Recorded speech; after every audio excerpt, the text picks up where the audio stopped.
Stream, cause I am straight. Super, super straight. Not gay. I don't think you're straight. I am streaming. The Oh. stream literally started with me saying all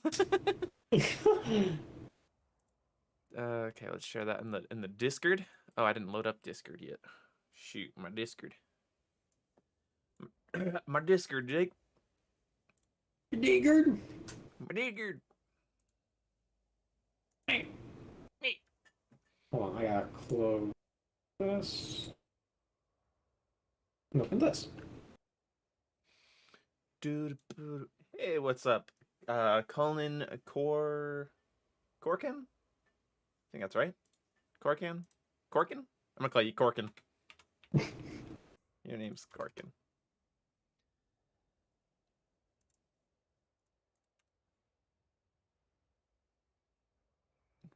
Nice to see. Yeah. Hey, Anthony's here. What's up, FNG? Look, everybody, it's the fucking new guy. Whoa. Whoa. All right. How you guys doing? I'm okay. Jake's very distraught, though. I am? Yes, you are inconsolable. Jake was just informed that I want to put stuff inside of him. So it's been a hard day for him. Yeah. I know.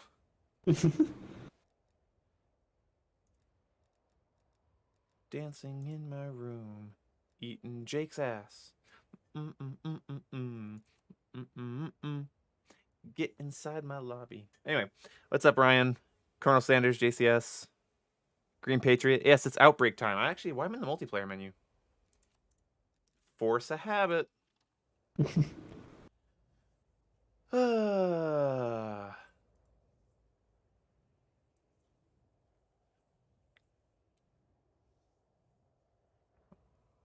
Okay, so what's the best gun to get these long shots in Outbreak, do you think, Jake?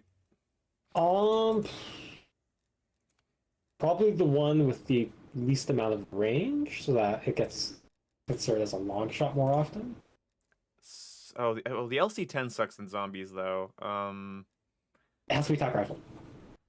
Oh, that's right. It has to be attack rifle. That's right. M14's pretty okay. But what has the least amount of range?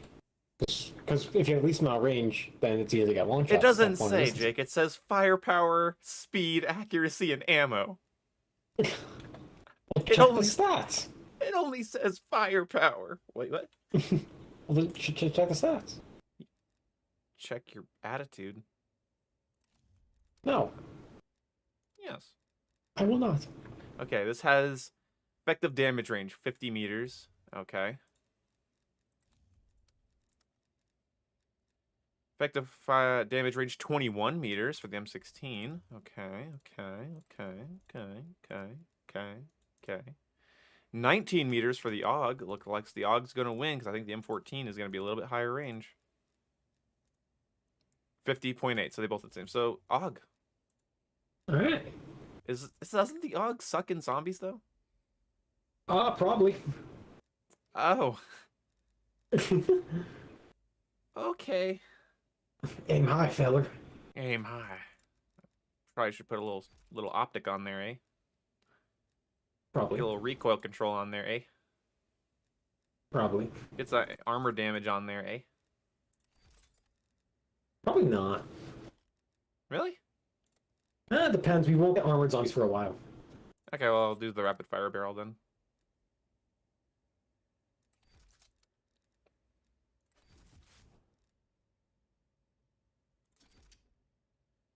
Let's see. Here we go. Cold War. Hello, Boomer Squad. Yeah, we're doing a little bit of zombie shooting for this stream, everyone. Is there a Cold War burst weapon that isn't a beast? No. Like, they're all, like, really fucking overly competent. Oh, yeah. So, on the CARV, its maximum magazine size that I can possibly have is 75 rounds per mag. We're able to do this in private, right? Yeah. So, okay, what'd you say in the mag? I can have 75 rounds max per mag. Per mag? Per mag, yeah. Why do you need It's a 75 round? Its default's 45. Why? It's a burst rifle. Yeah. I do Shoot that on my fast. FAMAS in Modern Warfare to be silly. Okay. Battlefield 5 is free on PS Plus. Yeah, it's not. Battlefield 5 is not a terrible video game. It's fine, especially you get it for free.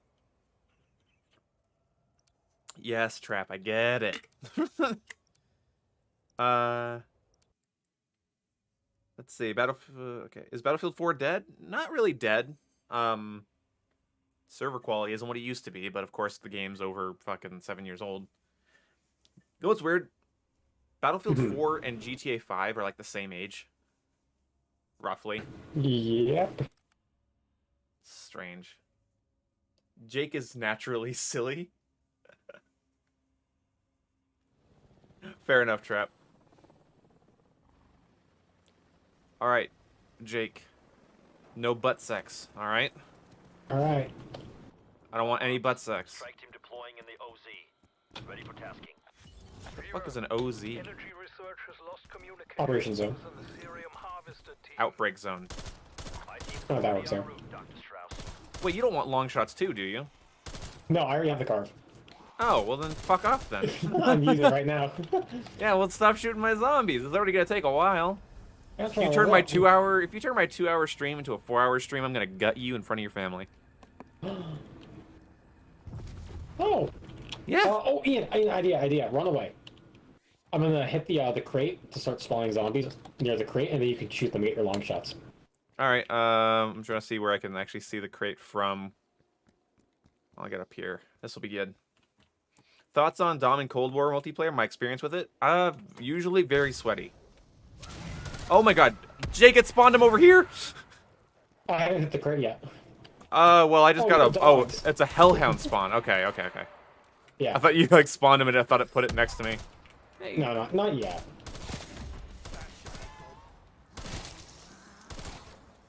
You ready? I was barn ready. Alright, I'm hitting it. Well, appreciate you showing up, Anthony. We like having you. Oh, if you could shoot around me, that'd be awesome. Oh, sure.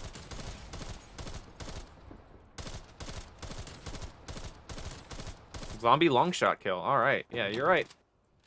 This was a good idea. Let's do this 250 times, boys. Be nice when we're on a Yeah. brighter map where I can see out there. I'm just kind of shooting into the dark. Yeah. It's okay, it's only one night map. Yep. Oh, double points. So how long did this take you, by the way?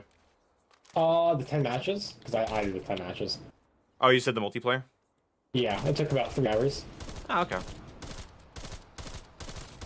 Yeah, I'm not in a multiplayer mood.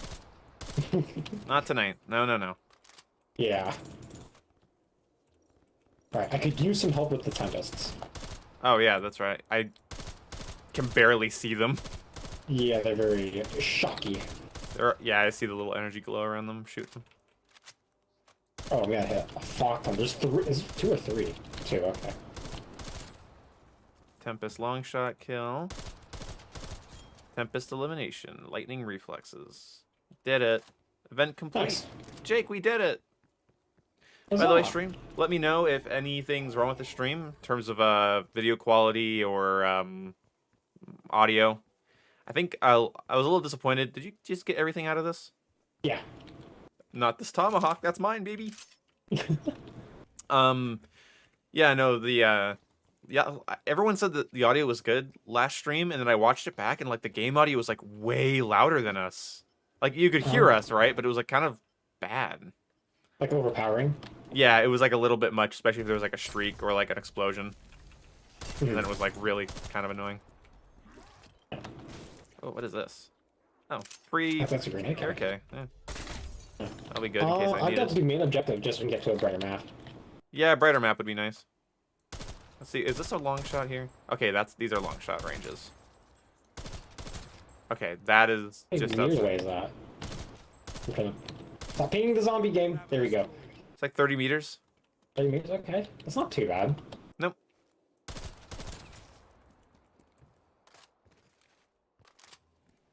Let's see. Everyone's saying CARV is OP. I'm not seeing that. My team has Who knows?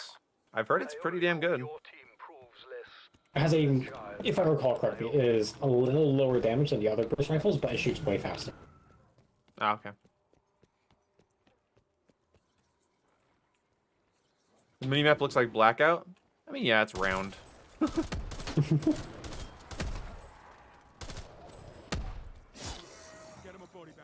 You have a dog behind you. Yeah. No, I don't. Don't lie Oh, just to oh. scare me. I'll hit the thing.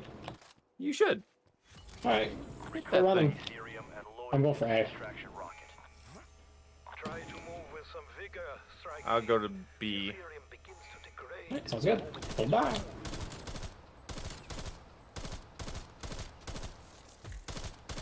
Oh, I just got hit by a sausage. That's no good. I got sausage, Jake. Man. I don't like worst. getting sausaged.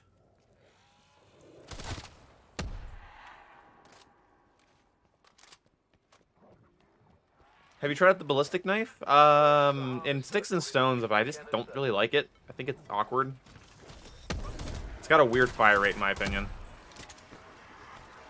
Ooh, that's a lot of zombies, and I'm on fire.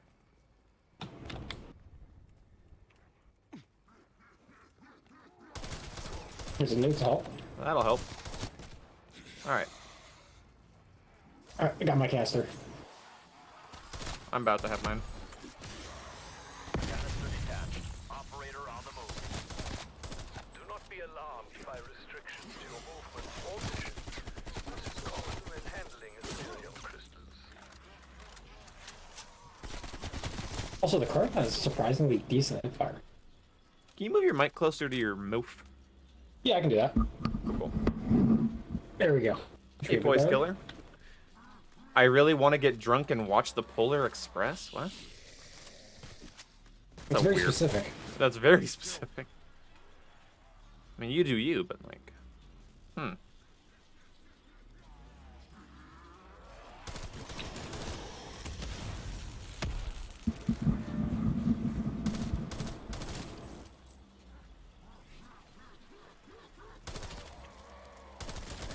Hunted enemy down.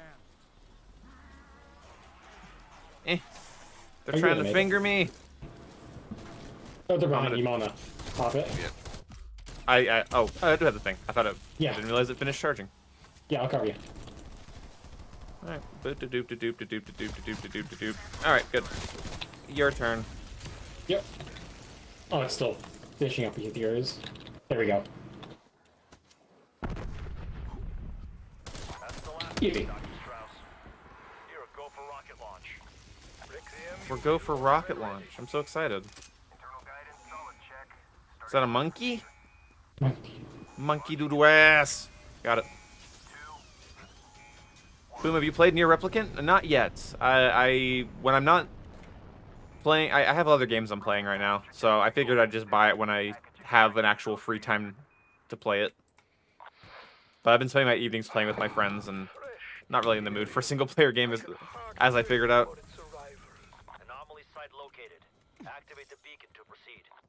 The skill-based matchmaking got extra strong when the patch dropped.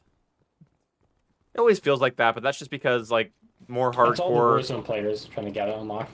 Yeah, Warzone players are getting it unlocked, and just often like you get when there's not been an event in a while, you get less of the like hardcore fan base. People that come on and really give a shit about unlocking the newest weapon as fast as possible. They're gonna give you a bit more of a fight. Stop taking those kills. Oh, that's not long shot. Oh, I just see their red eyes in the distance. Say, let's change maps. I can't see. Yeah. It's such a weird hazy night kind of thing. So let's get out of here. Fuck this. Yep. What are your thoughts on the Battlefield 6 audio leak? I don't know. I actually haven't heard anything about an audio leak. I've seen the screenshots, but that's it. The screenshots look pretty legit, but I don't want to get my hopes up because I really hope that a map with like a lifting off rocket actually exists because that looks really cool. Oh yeah, I forgot about this. You see that like thing right there up ahead? Yeah. Yeah, that is a fast travel point. I'll take you to Oh the yeah, top yeah, side yeah. map. Yeah, I saw you were talking about that in the group chat a while ago. Hey, gamer boy. Oh yeah, when do you plan on streaming Grand Theft Auto? Sometime if I'm in the mood for it. People aren't really clamoring for it as much as I thought they would. Like because I always get asked to play GTA, but I guess when it comes to actually asking my fan base, they're like, I couldn't care less. It's like, well, then I might not prioritize that.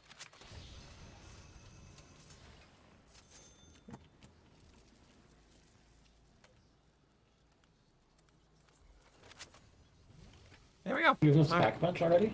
Yeah, I pack a punch and I also got green damage, so I can just get more damage at a range. Okay, nice, nice, nice. Oh, They- pack punch the cards. The CARV.2 makes me sad. They butchered my baby. I know. One of the most iconic weapons, not just for Call of Duty, but just one of the most iconic weapons from that era because of its uniqueness. Completely and utterly pooped on.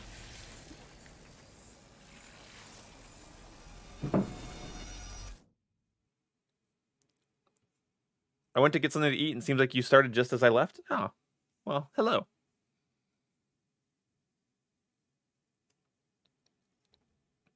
Do. Alright, this might be a bit brighter. Oh yeah, no, this map's great for long shots. I actually love the getting up on the hills and stuff and watching them. We'll see if we spawn on the hills. Yeah, that'd be nice.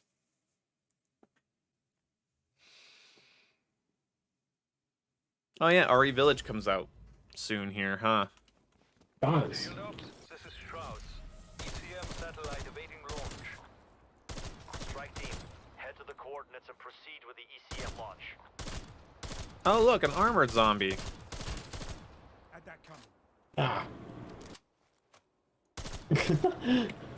I didn't think they'd be that soon. I kind of thought they would, but I just trusted you because you play this more than I do. That's fine. As long as you have crowd freeze on your weapon, it won't matter. Yeah, I'll get it going. Once I get dead shot and everything, this will be even faster. Oh yeah. Excuse you, zombie. Your silly little head. Lights out, Skullface. There's one over there. Okay. I have a little pile over here. No, they're gone now. Yeah, that's the armored one. He's gonna take all my bullets. Ah! Fuck you!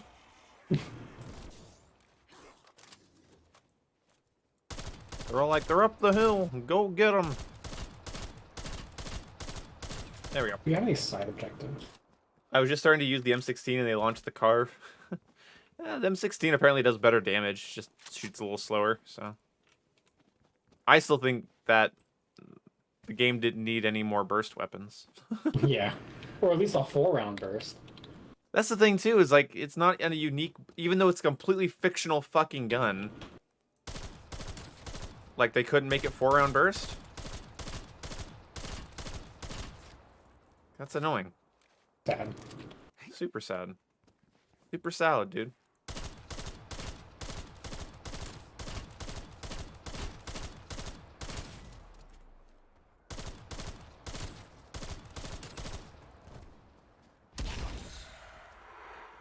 Alright. Or was it an angler up ahead? You're a mangler up ahead. That's honest done. Oh, that's your play count. Give me an M8 A7 equivalent weapon.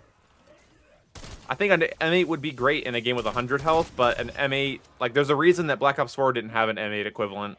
The Swordfish fired quite a bit slower than the M8 ever did. Job done. But who knows? Because Cold War doesn't really give a shit about balancing, like, we might get one. But it would just not make any sense. You can't really balance a fast 4-round burst rifle with a longer time to kill. Because, like, how will it... What will it do? Because does anybody really want to have to land, like, 3 bursts with one gun? That's why the Swordfish worked, is because it fired slower, so you could actually justify its existence. Hey, Douglas, happy you can unlock the Gun with Zombies MP challenge. Hope your Star Wars day has been amazing. I'm looking forward to my standoff being added soon. Yeah, thank you so much, Douglas, for the $5. Hi, Jason. You see any down the hill? Or actually see one here. Yeah. Click, click, click, click, Here. click. Oh, he's armored. Neat. Oh my god. Oh, here he comes. Here he comes. There he goes. Oh, sweet. Got intel. Happy you can unlock gun with zombie or MP challenge. Yeah, my Star Wars day was pretty good. Star Wars We days have been didn't amazing. end up doing anything Star Warsy, but last night I watched Bad Batch. It was pretty okay. Not really sure why we needed a Bad Batch show, but it was, again, pretty okay. Would you consider it a bad batch? No, it's good. It's just, didn't need it. Oh, okay. It's like, I feel like we just had season 7, like, so soon.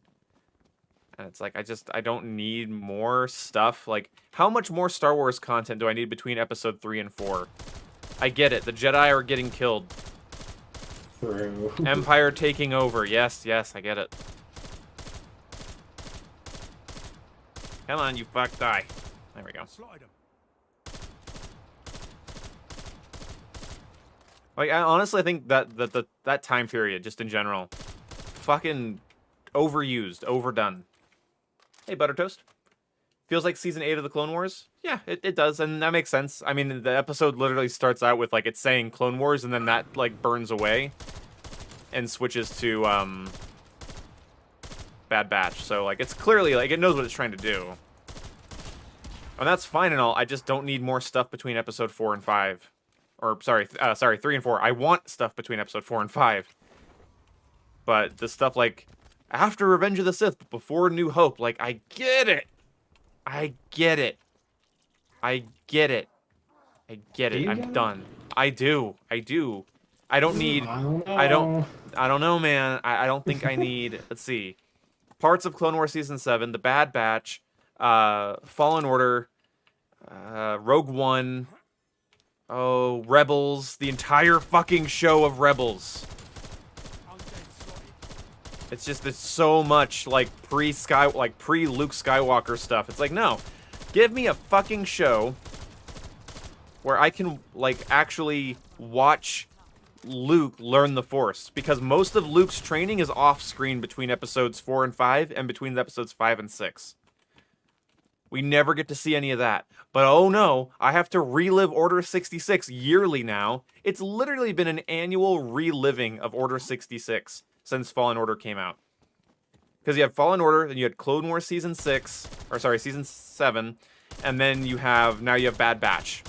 How many times do I have to relive Order 66? How? How many? How many, Jake? know. Too much. Sounds like it. It's too much! I have invaded. Hello. Hi. Don't you agree, Jason? It's too much. Want more? You want All more? the content. You All want- the content between episodes No. 3 and 4. No! That's gross. But I will say we do have Mando that's between 6 and 6 7. and 7. Which, yeah, I guess the only other thing that's between 6 and 7 is the show called Resistance, but I refuse to watch it because it looks like cringe. Yeah, like, I think I only got like a quarter of the way through the first episode of that, and I was like, I'm good. No. No, bad. More is better? Wrong. Not I always GCS. I want between episode 4 and 5. There is a 5-year gap between him blowing up the Death Star and then being on Hoth, and I want to watch him go on some missions. I want to watch Luke learn the Force, and then I want season 2 to be like after the events of Empire Strikes Back, and it goes between 5 and 6, and it goes over his Jedi training and him building his lightsaber. I want if Dave Filoni is going to fill in gaps in the Star Wars storyline, stop filling in the gap we know everything about. Also, Bad Batch puts a really, really annoying light on a very plot-holy aspect of fucking Star Wars. The Empire taking over and deciding we don't want clone troopers because, stinky, is the dumbest plot line. It's best to leave to the imagination how the Empire takes over, because when you put it on screen, Like, I don't know if anyone here has watched The Bad Batch. I'm not going to spoil anything in it. I But- haven't watched it yet, so Yeah, I'm not going to spoil anything. But essentially, like, and this isn't anything that has Order 66 in it. You watch the clones not just, get the order to kill the Jedi because they're treasonous. You also, like, when they showcase it the way they do, they're literally showcasing, like, the clones suddenly just are assholes because they have to be antagonists all of a sudden, right? So why do their personalities literally change into being dicks? Like, they have no more camaraderie or anything. They just immediately turn into toxic, irrational assholes that don't question anything ever. And it's like, that's such a weird switch to flip. Because if the whole, like, it's, again, I get why. You're going to, someone's in the chat is going to be like, oh, it's because of the inhibitor chip. Okay, it's not a be an asshole chip. It's not be a fucking horrible to be around person chip. Like, I'm sorry, what's the point of the like, again, this is a little plot hole in Star Wars. What is the point of having the inhibitor chip plot line if the clones don't always act under the directive that they have to follow orders? The whole Clone Wars thing is super fucking weird. Like, you guys realize that on Geonosis, this is going to be such a fucking... I'm going to be alienating some people that don't care about Star Wars. But on Geonosis, Anakin and Obi-Wan are literally looking at Jango Fett clearly working with Count Dooku. It's like... So a fucking Jedi, a radical Jedi outcast, goes and asks for a clone army, and gets this fucking shady bounty hunter that's working with Dooku to, like, fund this army. It's like, no! Nuh-uh! That's shady as shit. The Jedi are just like, tough times these are. Must do everything we can to beat the droids. It's like, yeah, but that's stupid. And, like, all this Order 66 shit, like, it puts a spotlight on a kind of a shady area in the Star Wars lore. Because Clone Wars added that whole inhibitor chip thing, whereas if you just watch the movies, you can kind of just watch them in the context of the clones are just going to do that anyway. But the Clone Wars has to basically make a show that makes the clones these, like, interesting characters that you give a shit about, right? So then you have to somehow justify their sudden turn on the Jedi. So you justify that through saying, they have a chip that makes them be bad guy. And I think that's just a tad silly. It's a part of the Star Wars lore I think is bad. No, I'm not just some random dude. Let's see. Hey, there's a dead wire here if you want. Oh, that'd be kind of helpful, wouldn't Like, just add dead wire. Handy. They're dead. Anyway, Order 66 is better than Star Wars Episode 8. At least I hadn't seen Episode 8 acted out 6 times. I didn't think about it until this fucking stream. Star Wars fans have literally been subjected to Order 66 content annually. Annually! And it's a plot wholly kind of hard to rationalize, like, part of the Star Wars universe. And, like, they keep putting it, the more they put a spotlight on it, like, so in Bad Batch, it's not really a spoiler, but Grand Moff Tarkin, because everyone knows the Star Wars thing, Grand Moff Tarkin goes to the Camino facility, and he's like, I don't know if I like your clones. I'm like, why? And the Kaminoans are just like, well, our clones are, like, super fucking good at shit. They're, like, super awesome. You should love them. And Tarkin's just like, I don't know. They're too expensive. Like, he literally says, that is a spoiler. Sorry, that is a spoiler. He literally says they're too expensive. Clones are too expensive, You're just the Empire.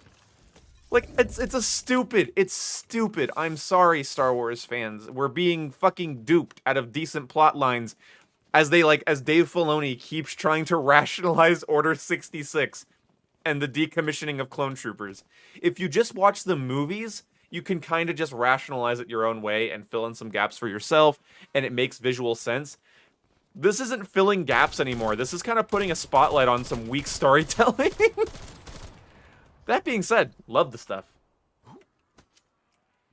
Tarkin hated clones and yeah, Douglas, that's also something I was actually joking about. Like, they have to write Tarkin as just not liking clones in general. so then it's biased. As if fucking Palpatine, who's literally been using the clones for his own means this entire time, and has this inhibitor chip planted in them, and is like using them to act out his most deadly plan. Think about it. The plan to wipe out the entirety of the Jedi Order is a big fucking plan, right? That's every Sith's wet dream. And he trusted that to the clones, but because Tarkin has a feud with clone troopers, and they're expensive, Palpatine's like, yeah, I guess just go find bumpkins on other planets and conscript them into the army. Like, what?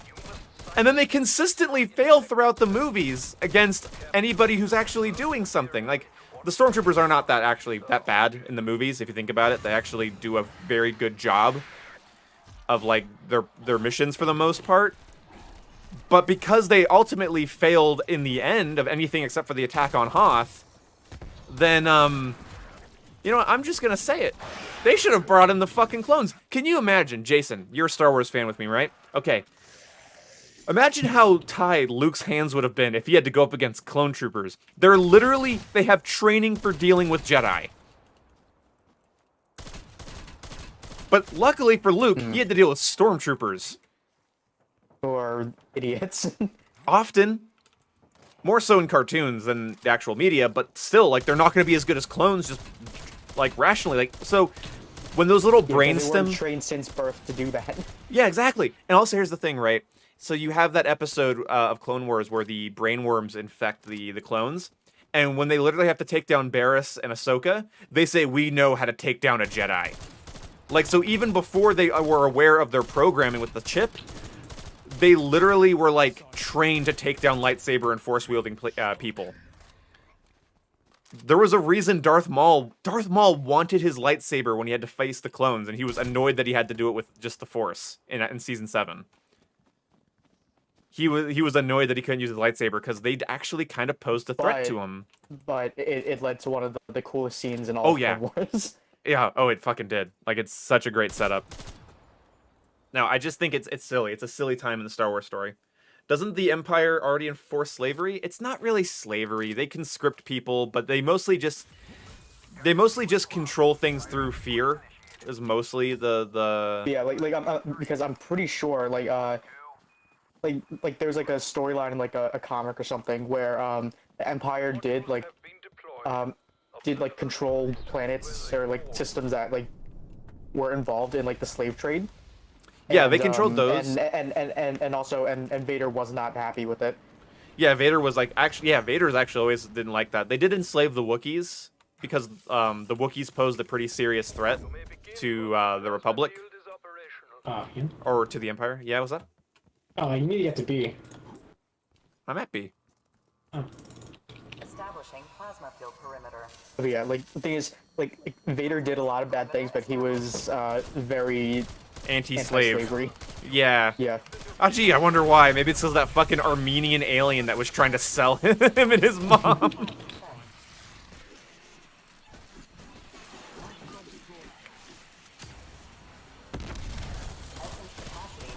Yeah, like that one story arc in Clone Wars where Anakin, Ahsoka, and Obi-Wan had to go to that like slaver planet, and like he had to sort of put up an act and all that. Like I thought that one was kind of interesting. Yeah, I agree. That puts that's the thing that I think Clone Wars did the best, was they fleshed out Anakin. That was the best thing, because the movies did a pretty bad job at that. He's like a nice young blonde boy, and then he's this edgy brown-haired teenager, and then he's like a bit more mature, a bit more confident, but like super seemingly easily swayed. That's what the Clone Wars did the best, was it was fleshing out Anakin and Obi-Wan. Yeah, the cat boss slavery episode. Yeah, that's really good. My other favorite one is the one where that one dude, I forget his name, is like flirting with Padme, and he just fucking goes into the office and kicks the shit out of him with his robotic arm, and he just fucking punches the dude. Oh, it's right, like, I remember that one. Yeah. Yeah, because you get to see like some of like Anakin's kind of like toxic possessiveness and stuff, which is good because like Anakin, I love the dude, but he's like, you know, he's a hurt unit. He's a broken robot. Hey, Watto trying to make a living, eh? Watto is one of the most racist fucking aliens in the prequels, and that's saying a lot. I think it's funny that the bankers are very, very, like, not even subtly, like, Chinese. The banking clan. They're just, they're just, oh, you can't seize our funds. We own everything. It's like, God damn it. Like, come on, Lucas. I mean, you're right, but you shouldn't say it. But just making Watto Armenian and Jar Jar, like, Rastafarian. It's like, I don't know the point behind that, really. Oh. Darth Jar Jar. God. Jar Jar? Are you talking about my boy Jar Jar? Have you tried Brought it xCloud up on in chat. PC? Or I did not get invited to the closed beta. I had a chance to sign up, but I just didn't take it. I do want to try it out though, because like it's an interesting premise. Ahsoka got kidnapped and put on the island where you're hunted. Oh yeah, the Hunger Games episode. Yep. That Oh, one's right, pretty that good. one. That one was good. And they meet that other Wookiee.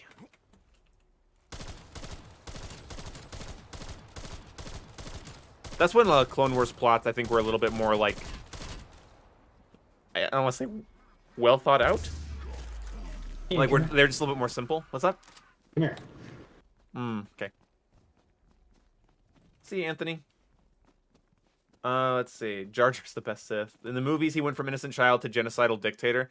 Yeah, it kind of seems a little weird. So I think Clone Wars, where I will always respect Clone Wars, is in its ability to really make Anakin's change seem natural. Was that a free blue? Nice. Yeah. Yeah. Preach. See, any zombies out ahead of us? Should be. It's the zombies, man. What's the canon explanation for the droids not being used in the main trilogy and sequels? I guess the idea is that after Grievous is killed, they just shut down production. But I've also always thought that was a little weak as well. Because, like, why wouldn't they use them at all? Like, they weren't completely useless. They were enough to hold the Republic back. And piss them off. I guess they were... Again, I think one of the explanations for that is that droids are expensive to operate. And I'm like, stop. Why is the Empire so goddamn cheap? Like, oh, they don't use clones because clones are expensive. And they don't use droids because droids are expensive. And they don't use Sith because Sith are expensive. And they don't...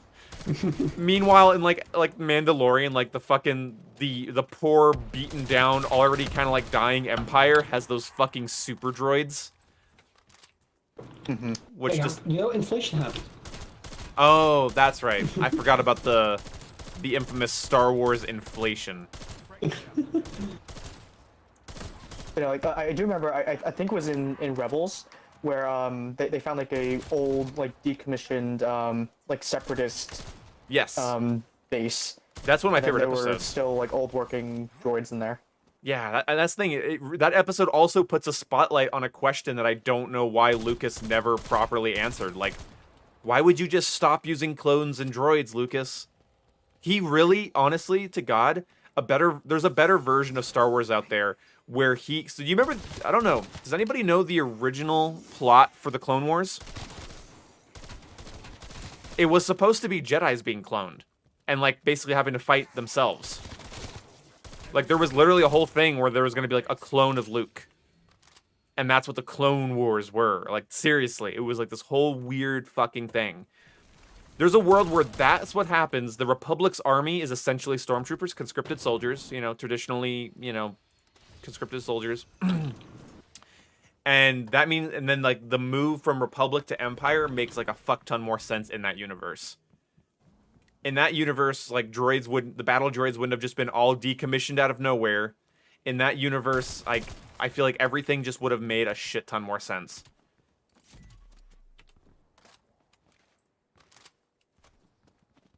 They spent it all on the Death Star, you jackass.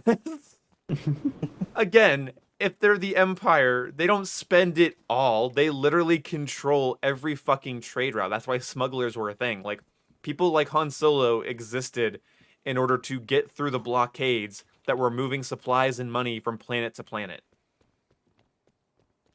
It'd be better if the clones were the bad guys, like orcs in Lord of the Rings. They could have done that as well. The Clone Wars could have been like that, but they had to have a betrayal. Like Lucas clearly wanted to have a betrayal, and that was his way of doing it. There's nothing wrong with that inherently, but I'll be fucked if it couldn't have been done better and transferred better. Because there's a pretty obvious disconnect, in my opinion. There's a pretty obvious disconnect between the prequels and the original trilogy. Why didn't they just build 2 Death Stars? That's the thing, is like that kind of stuff gets a little too picky. Like I can see the Empire not feeling the need to build 2 planet-destroying weapons at the same time. You know, that makes some amount of sense. I am out of cash. You want to use the portal?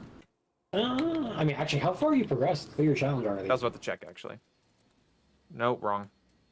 Just make sure you check on the same class so you don't lose your fuel upgrade charge. Right. 81 out of 250, so a little less than half. Okay. So wouldn't it be easier to... I guess they're kind of not spawn... Oh, there's some up there. I can get these guys. I'll go for it, yeah. I think it'd be best if you actually took off that wire. Yeah, I think that's taking away my long shots. It is, I think. Because if you have a dead wire weapon and dead wire procs, then you can't kill them. The dead wire does it. And then since the dead wire does it, it doesn't count as a long shot. Okay, can't disconnect. I have to get like a different thing then. Okay. Oh well. You fucked me, Jake. Fine, we'll go to the area.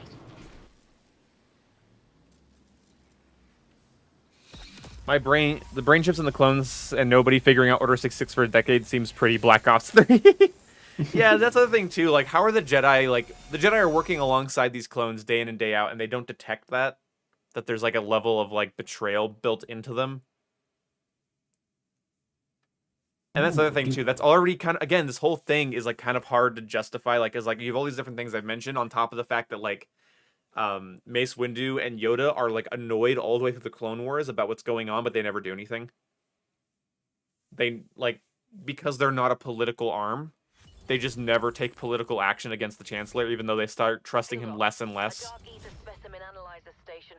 Like, it doesn't take Anakin much convincing to like tell Mace Windu that I believe the Chancellor's a Sith Lord. Mace Windu's like, oh, he basically is just like, oh yeah, that would make all this make sense. I'll be right back. I'm gonna go kill him. Or, you know, bring him in. That makes so much fucking sense. Yeah, you know. What's that? There is a gold crate. And we can do the same thing from the first map. Yeah, sure.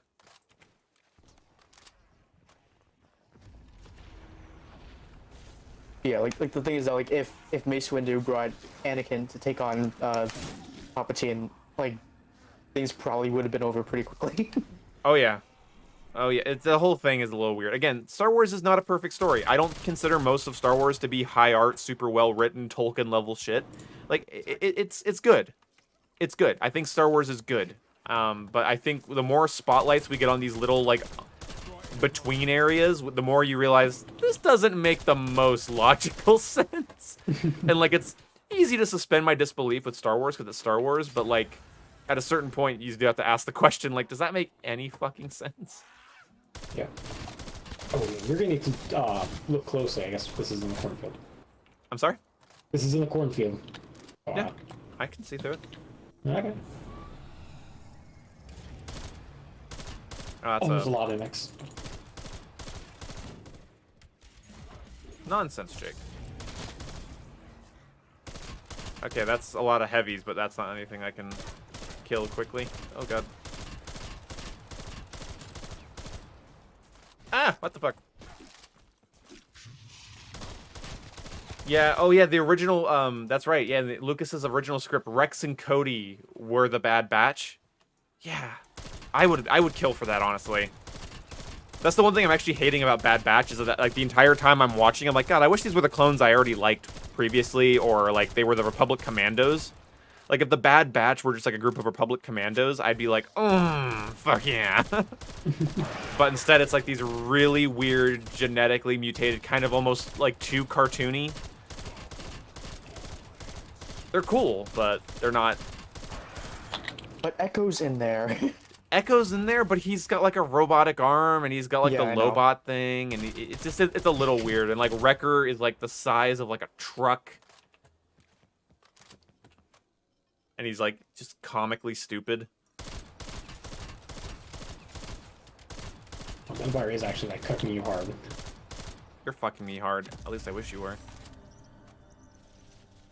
A Republic Commando there's no series. numbers. Oh, perfect. Thank you. Full power. Didn't get the chance to watch Bad Batch. Is it good? It's pretty good. It's very tropey. There are 4 overused film tropes in that first pilot episode that I'm a little annoyed with. But if you're a fan of Star Wars Rebels, there is something in there for you. It's gonna feel a little good. I will say. I can't spoil it, but you're gonna be a little happy. Yeah, all my movie and TV show catch up is gonna have to happen in a couple days. So Nice. Oh, Yeah, this yeah. is your last week, right?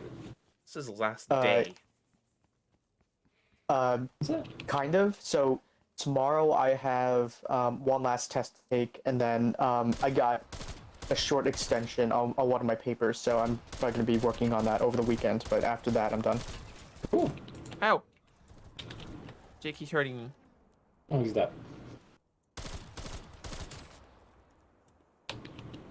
Oh my god! I just killed 2 enemies right when they spawned. Please let that be play the game. That was good. Okay, so Check you're this. trying to get the gun in multiplayer? Yeah, Yeah. Jake. It's just a quick double kill once a match. Yeah, 10 but matches. playing multiplayer. It's fine. Smoke checked. I need to get fucking the dead shot, or what is it? The fuck, I can't remember the jingle for Deadshot. The headshot power of the Star Deadshot Wars Rebels daiquiri. wasn't that- There it is. That's Star the Wars one. Rebels wasn't that bad. It's pretty shit, but I like a lot of it. Hot take. Rebels is not great. It is not as good as Clone Wars. The art style does not fit. That Yoda looks atrocious. But Yes, but Yoda the does look plots? really ugly. the plots, when you get into like Ahsoka and you get into Darth Maul and you get into like you learn about like Kanan Jarrus. Oh, Kanan is actually Yeah, like- one of my top 5 favorite like Star Wars characters now. Like I absolutely adore him once I learned out his power. Like he's one of the only Jedis where passion did not cloud his force. Because that was sort of like one of the dogmatic things about the Jedi is they were like, oh well, don't form attachments. Whereas Kanan was literally stronger because of them. And that's so cool to me. Yeah, like I would say like the first season of Rebels is like objectively the worst, but then like it does get a lot better as you go. I don't like how fast they rush things later. Because like there's like that whole like period of time before the X-Wing's invented, and then like an episode goes by and the X-Wings are in full production, and they just start doing this weird like they could have like they took its time. It took its time on stuff it didn't need to have its time taken with. And remember like when you and I were both disappointed when we saw that like Ezra's like dark side path literally takes 3 episodes and then like it's done. Yeah, Like, that was a little disappointing. He is way too immature of a character to like conquer the dark side in him in himself that fast. Yeah, especially like not to really bring up spoilers for that if people who haven't watched, but, like especially with like the other influences he had Yes. and how powerful those influences were. Yeah, exactly. That wasn't like he thought about it or read about it. That was a pretty in-your-face reasoning for him to go full doo-doo Darth. Also, I hate his haircut later in the series. Like, I don't know what it is about a Jedi with a buzz cut that just makes me think of, like, no. Ah! He came and kissed me. Bastard. Got some gaggles on me. Gaggles. Have you ever the seen- gaggle. What? There's a gaggle? Oh, shit, I gotta back up. I gotta back up. I gotta put it in reverse, Tear. Alright. Boom. Oh, those count as long shots, right? Yes, those are long shots. Okay, cool. GG. Let's see. Oh, Pateke just looked up Rebels Yoda. Mm-hmm. We were Yeah, robbed. it's not great. I love Clone Wars Yoda. There's something about him that's like not right, but like it's like it fits the art style. I like Clone Wars Yoda a lot. I like actually any Clone Wars episode that focused on Yoda. Yeah, it's like Especially the last first, ones. No, it was like is actually like the first episode of Clone Wars. Like It's good. was him like, yeah, like him and the clones. Like God, that was good. Well, it was such a good way to introduce people to everything because it was him basically saying, like, even though you guys all look the same, you are very different in your hearts. And that was a really good way to open up a show because people are probably wondering, do I need an entire show about fucking identical people? And, like, to have Yoda, like, the most famous and wise Star Wars characters, be like, you are all very unique. And then it basically says these are their own characters, each one of them. Which is it's such a good way to open up the show. Pings. What's that? Pings? I'm pinging. Yeah, I'm pinging. We got insta-kill. A little out of my sight line. Hold on.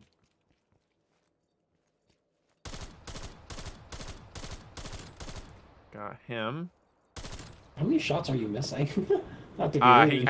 I couldn't. All I could see was your ping. I couldn't see him because of like where the tree was. See, I can see that. Zone. Yeah, true. Now that I'm up here. Nice. Nothing over there.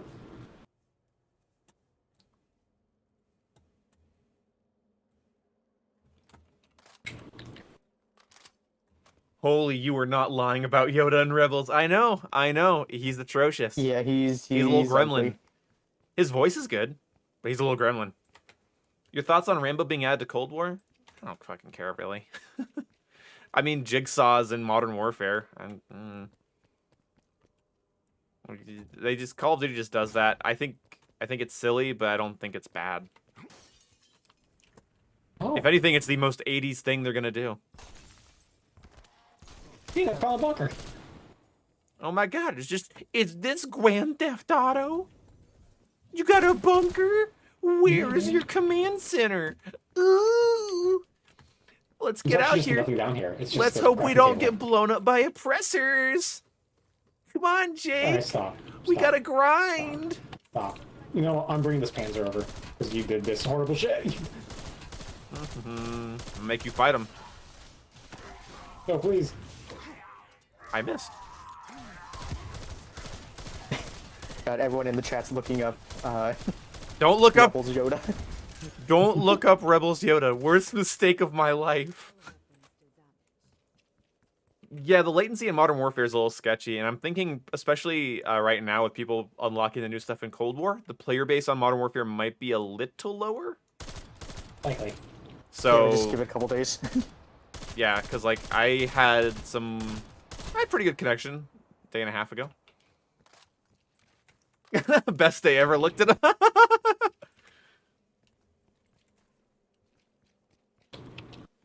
You know, like the things like I do think Rebels is worth watching.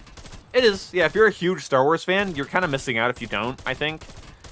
But it does take a while to warm up to it. The nice thing about Clone Wars is based off of like pre-existing characters, whereas Rebels isn't. You have to get used to an entirely new cast of people that aren't relevant to the films. And that is hard because like Clone Wars, it's like, okay, you know what? I know about the clones. Yeah, you already know these people. Yeah, I already know Anakin and Obi-Wan and Yoda and Mace Windu, so I want to see them do stuff.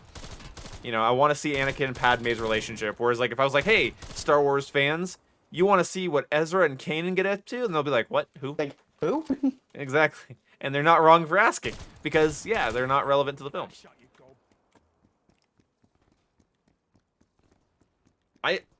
I have seen an idea. Apparently, like, Dave Filoni was, when they were working on Rebels, they were actually working on just making a Darth Vader show. But they couldn't, they said they couldn't get to it because, like, it was gonna be on Disney, and that was going to kind of, like, Disney wasn't gonna let them actually make an adult show. Aww. Or Yeah, like a show about a that's- villain. That's kind of what season 7 was, and of Clone Wars. Yeah, season 7 was like pretty rough. God, that was really good. It and Bad Batch is the same, by the way. Bad Batch, other than like the characters being a little comical, Like, it has that level of, like, Season 7 grit that I loved in Clone Wars. Funny how this entire live stream turned to a Star Wars discussion. Yeah, it did. What, Star Wars is fun. Yeah, Star Wars is fun. It's crazy how far it's gotten. Like, when you think about the fact that it's not like a book or something, you know, or a comic book series. It was literally a sci-fi movie in 1997, or, 1977, 77. And it could have just flopped. They actually expected it to flop. Not Ian McGregor, Alec Guinness, the guy that played Ben. Fucking hell! Controls, buttons, mouse, keyboard, inputs. Anyway. You were just not in the game. So, like, Alec Guinness was, like, kind of like, this isn't gonna do well. This is Space Wizards, and no one's gonna watch this, but it pays okay. And then later, it's like this, like, phenomenon. New weapon? Fuck yes. It's kind of cringe now. I think a lot of new Star Wars stuff is kind of cringe unless it comes from Dave Filoni. The Kathleen Kennedy, J.J. Abrams Star Wars stuff, I think will go down history as some of the worst potential lost things ever. Like, you know what I mean? Like, I really feel like the prequels are not high art. I think people they suck off the prequels a bit too much. I love them. I grew up with them. I'm right with every other Zoomer fucking here. Prequels were fun, but they're not high art. They're pretty fucking plot holy. The acting is questionable, except unless it's Ian McGregor. It's not great. God bless you, Hayden Christensen, but you should not have been Anakin Skywalker. Like, Anakin Skywalker doesn't even feel like a person until episode 3, and he still delivers some very awkward wooden lines in episode 3.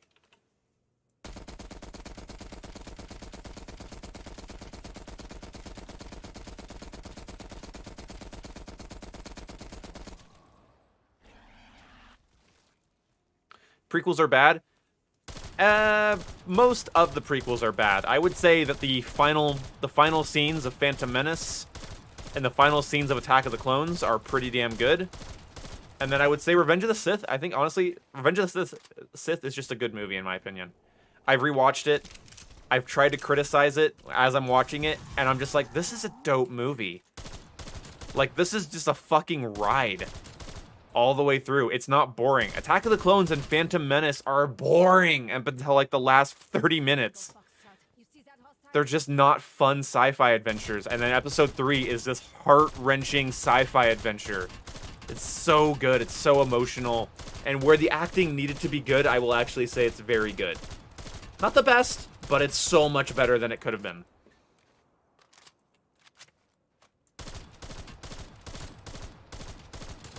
I would say my favorite Star Wars prequel, though, other than Revenge of the Sith, is Rogue One. Rogue One Rogue One was really good. I really like Rogue it. One was good. I like that. Like, it. Everyone says it didn't do enough for the characters, but it wasn't about the characters. It wasn't about Jyn Erso and whatever. It was about the journey to get the codes. It was It's just about the adventure. It's just about getting to episode 4, and you basically get to see who was there. I love how that movie outed Star Wars, like, fake Star Wars fans are like, there were no Bothans, and they said that Bothans died. It's like, no, that was in episode 6, dumbass. That was about the second Death Star, dumbasses, fucking dumbasses. Fuck you, dumbasses. If you thought Bothans should have been in Rogue One, you just outed yourself as a stupid, fake Star Wars fan, virgin cuck. You are not based, you are cringe. There you go. That was essentially my Twitter rant when that movie came out. Where I was just like, Bothans were not mentioned in episode 4 once. You are thinking of Mon Mothra's talk in episode fucking 6.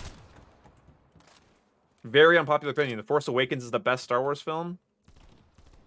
Yeah, that's unpopular for a reason. The movie that rehashes A New Hope, which is the movie that rehashes Phantom Menace, the movie that's a rehash of New Hope. Like, I don't know. I feel like if I'm gonna watch that exact same story, I'd either watch New Hope or probably not Phantom Menace. Like, you can literally get the exact same story of Force Awakens with less annoying bullshit by watching New Hope. It's the same, even down to the mentor dying.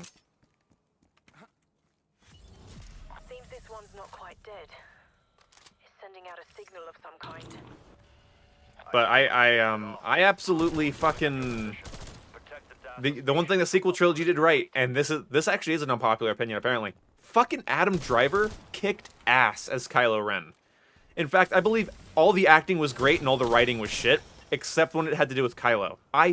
Except at the end. But for the most part, up until the end of Episode 9, Kylo, I think, was the best written, most interesting character to me.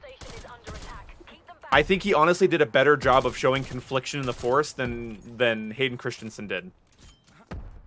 By a long shot. Adam Driver is a great fucking... Because everyone's like, oh, he's whiny. Have you not been following what Sith are? They're obsessive, whiny crybabies. They wander the desert screaming the names of their enemies. They sit in dark rooms and dark clothes being edgy and shitty all the time. They're just whiny fucks.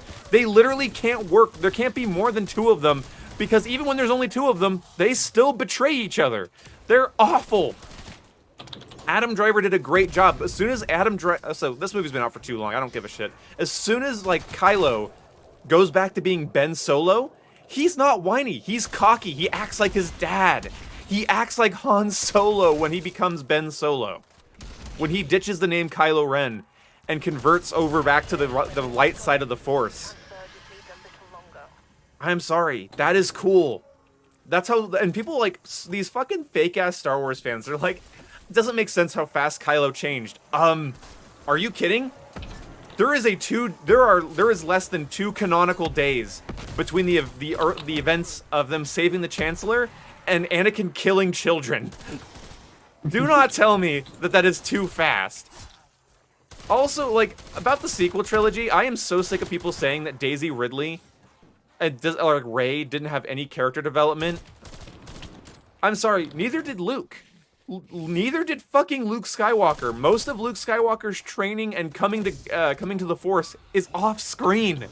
You literally leave him a whiny, crying kid under Cloud City missing a hand, and then you find him in Episode 6, a badass in a black cloak with his new lightsaber, and he's actually able to go toe-to-toe with Vader and defeat Vader in hand-to-hand combat. Or lightsaber on lightsaber combat, but you know what I mean? He's able to go toe-to-toe with Vader between films.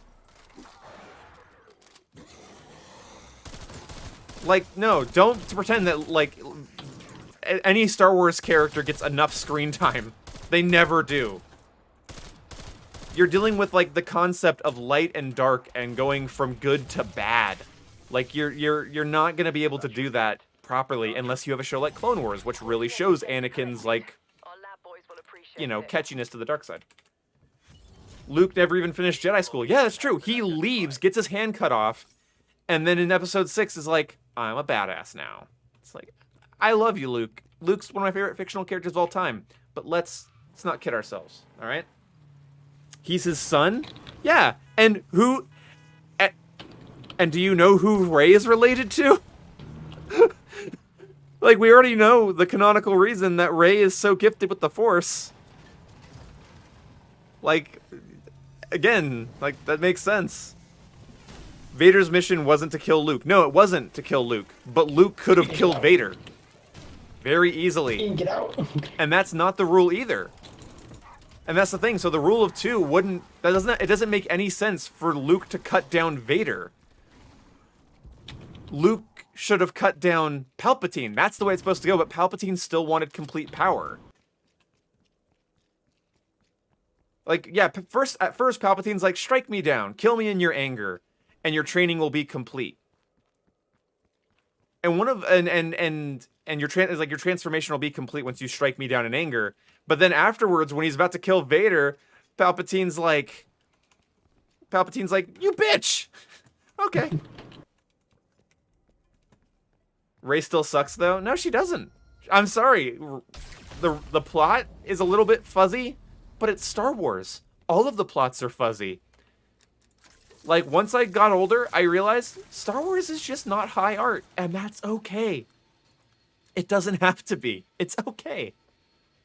Star Wars is silly, and it's full of weird plot holes and rush scenes and characters that could use a bit more development that don't really end up getting it.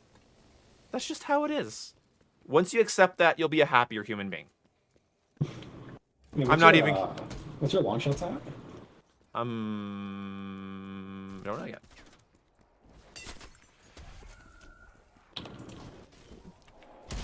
I don't feel like Ray finished her... There's a perk over there, by the way.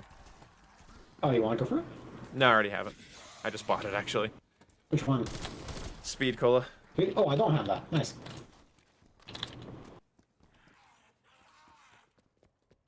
That's the thing, is like, Ray's fine.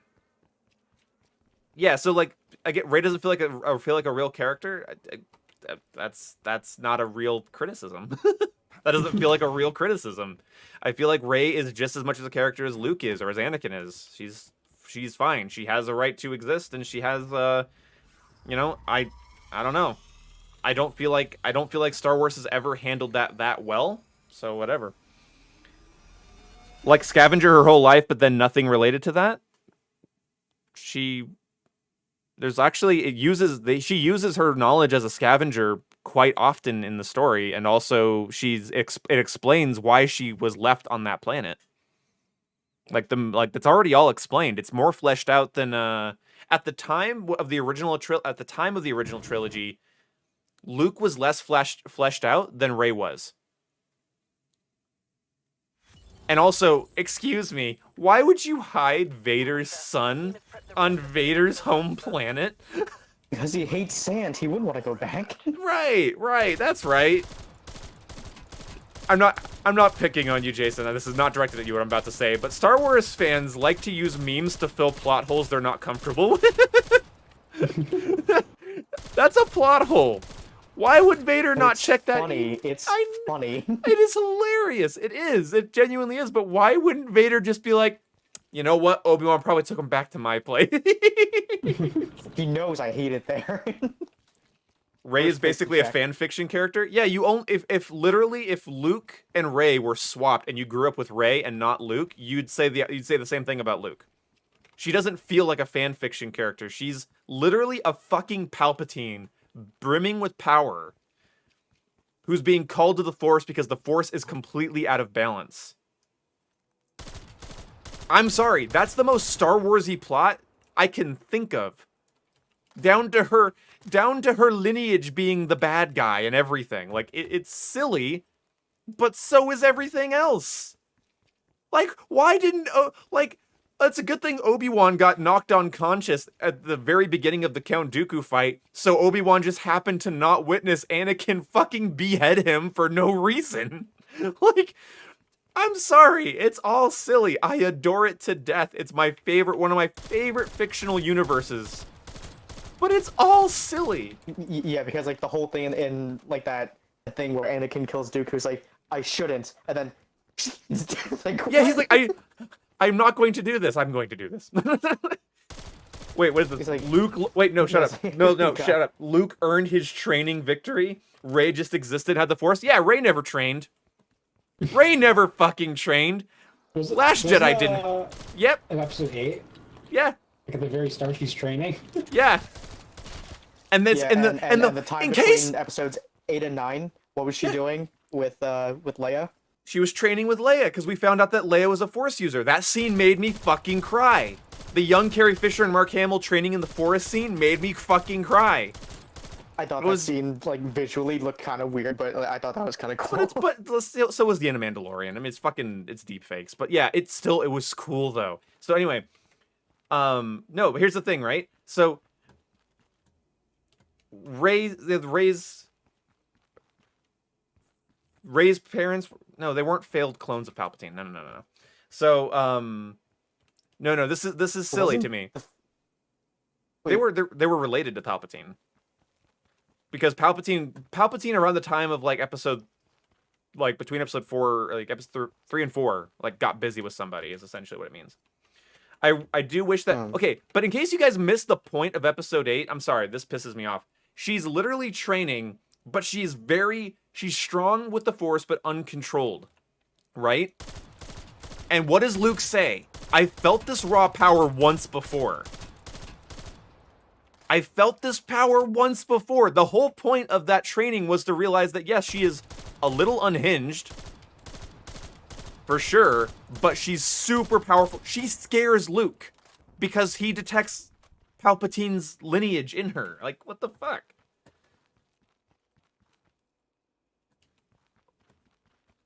And like, and anyone, people are gonna be like, oh well, I'm sorry, it's not that bad. Palpatine cloned himself, and that is the father of Rey. That's the story. Yeah, I thought that's what it was. I don't think that it was the it wasn't like a failed clone though. Like that's what Josh said. It wasn't a failed Yeah, 'cause clone. I thought it was just like a non-force sensitive clone. Yeah, that's what it was. Yeah. Yeah, because that's what I thought. Yeah, no, he didn't actually get busy with somebody. That would be nice though. I'd like to see Palpatine fuck. Yeah, you stay up there. What's that? You stay up there. You You can get stay. your long shots. So like, I don't know. I feel like it's easy to pick on Rey for some reasons, but like I think it's overdone. It's like, yeah, should have been fleshed out a couple more scenes here, a couple more scenes there. She could have been a little less powerful, but like Luke's pretty competent early on. You guys realize that like Luke Skywalker is like blowing up the Death Star, and is like he's already a naturally amazing. Like the movie literally goes, I used to do this back in my my T-15 or whatever back at home. It's no bigger than the Womp Rat, or it's no smaller than a Womp Rat. I can hit that.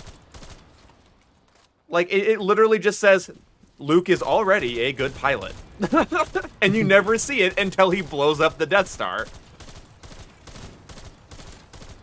Like I feel like people want to give Luke a little too much credit. I love Luke. I like him more than Rey. I just don't think that he's more fleshed out. He's a little less fleshed out than you think. Luke does get knocked down a peg when he gets his hand cut off. Not really. He gets his hand cut off, falls to the thing, the movie ends, and then he's a fucking badass the next movie. So no, that does not knock him down a peg. He loses one fight. I wonder what that conversation must have been when he went back to Dagobah. Yeah, so It's like, told you I did. dumbass you are. like Luke's kind of a Mary Sue in his own right. Yes, he does get to lose a lightsaber duel, and that's sad, and Rey doesn't, and maybe she should have. Yeah, but if all it would have, that's what I'm saying, like you could have a scene where she gets fucking like gets her hand cut off. I mean, I think one of her come to God moments is that just the sight of Luke's lightsaber, Anakin's lightsaber, like gives her a panic attack as she runs in the forest. She runs from how strong her force vision is. She hears Obi-Wan's voice through that lightsaber, and she runs. Like I felt like that was kind of a character building moment that like, because that's the whole point. The reason the movie's called Force Awakens is that the Force is literally calling out to her, going, "You are a little bit more than needed there, sweetheart." Sweetheart, yeah.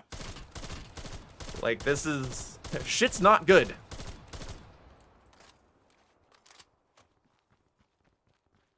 But it took that long for the Force to figure that out. Yeah. But I could talk about this all day. I can make really good points, and people just say, no, she is, no, Luke isn't, no, Luke is, and no, she... You know, whatever. Like, no one actually has an argument for it. Nobody likes to hear that the original Star Wars movies and the prequels are also just as silly. Like, did you know Anakin, at the age of 9, could just build a pod racer and outrace world champions from the get-go? Also, with the help of his little droid friend, blows up a giant fucking droid mothership or whatever the fuck they are. I forget what they're actually called. The Trade Federation control ship things. You know, Anakin as a 9-year-old is just like saving the day with the help of a the help of an astromech. Anakin at 9 is like so weirdly. Granted, R2 is probably doing like 90% of the work. Wrong. He literally says, "Switch over to manual control. Let's try spinning. That's a good trick." Like that's him flying. I don't remember that. I haven't watched Yeah, it. he's a pod racer. You don't get it. He's a pod racer driver, so he can control the Naboo starfighter. A machine that he's never been in before. Rey ticks every Mary Sue box, okay, and Luke doesn't. Mr. Oh yeah, that's only two. Every fucking pilot, like every rebel pilot's like, that's a hard target, and Luke's like, I can do that. No big deal. Watch me use the Force for the first time. Like, I'm sorry, it's all silly. You want to pretend it isn't, you're wrong. Now this is pod racing. Like, come on, guys. Like, again, the sequel movies are bottom. You take every piece of Star Wars visual media, the sequels are way at the bottom for me, guys. Don't worry, I'm with you. I'm just as based and not cringe as the rest of you. But I'm sorry, they're not really any more stupid than a lot of other Star Wars shit. Get us some retribution. Technically, Obi-Wan told him to use the Force. Oh, so we can just have Force Ghosts come and tell you what to do, and you'll just know exactly how to do it. Where the fuck was Obi-Wan when Luke was getting his fucking ass kicked by Vader? Sending frag grenade. He also told him to go to Dagobah. It's a good thing Luke doesn't have to have any character progression because Obi-Wan comes around and says, do the thing. Otherwise, if Obi-Wan didn't show up, Luke would have just hung out on Hoth until he fucking what? Got fat? At that cunt. Got fat on fucking tauntaun meat? It's a good thing. It's a good thing Luke isn't a Mary Sue. He's got an Obi-Wan. He's got an Obi-Wan to say, do the thing. But if Rey's mentor says, you're untapped, you're like super fucking powerful, that's not good, well, that's just silly. I'm sorry. Obi-Wan wanted tea with Yoda. That's fair.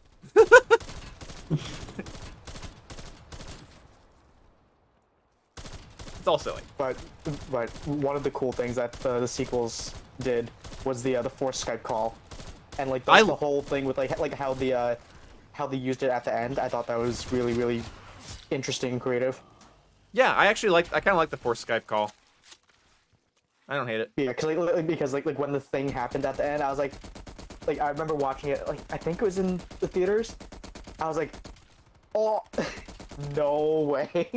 I wish that Luke would have actually been there instead of doing a Force projection at the end of Episode 8 for sure. I would have much preferred that. But I actually, you know what I love in Episode 8? I love how Kylo betrays Snoke, and that is actually one of the best, like... I thought Snoke was going to be the next Palpatine, and I was actually kind of worried about that.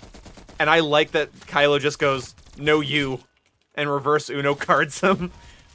Actually, that scene is good. I do remember, like, after that happened, people were like, what now? Yeah.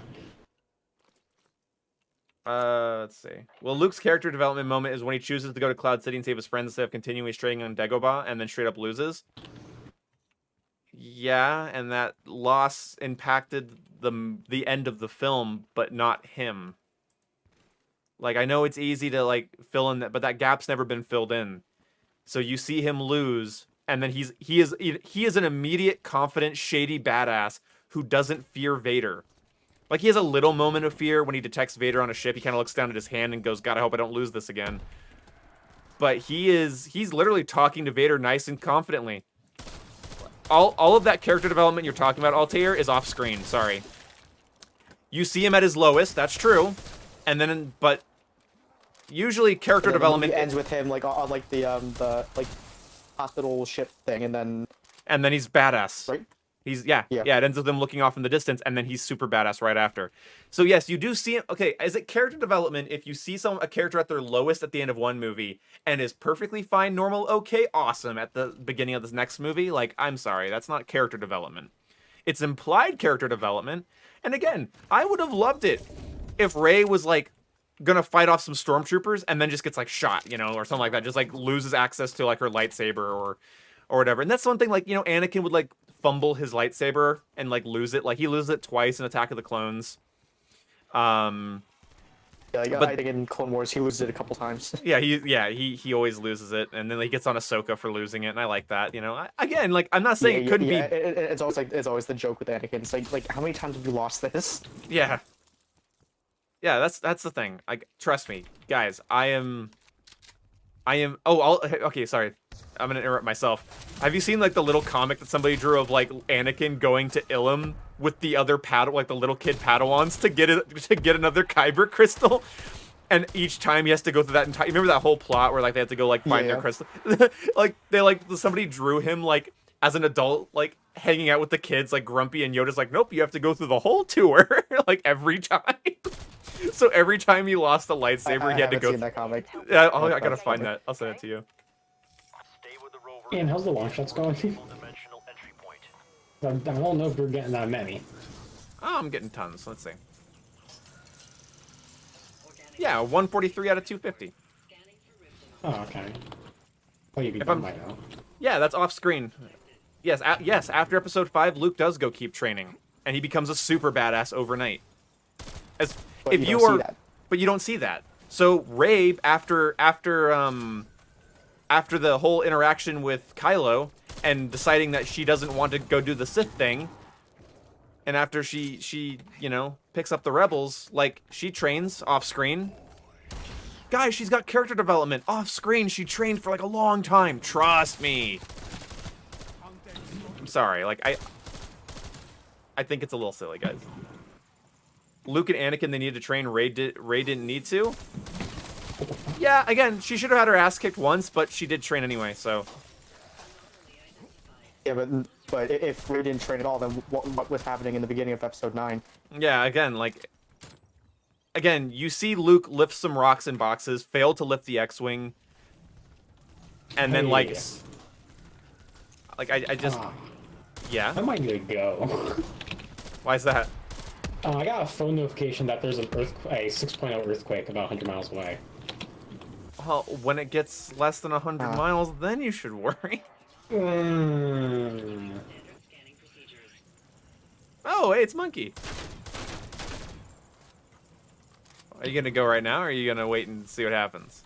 Well, I just got the alert right now, so it'd be a good idea to leave so my house doesn't catch on fire. Is there? Whatever. Like, What are you gonna do? What, you just stop the? You're gonna go intervene? I'll just wait for it. Yeah, if an earthquake, Slow if the earthquake happens, you run outside. You don't like sit outside until the earthquake happens.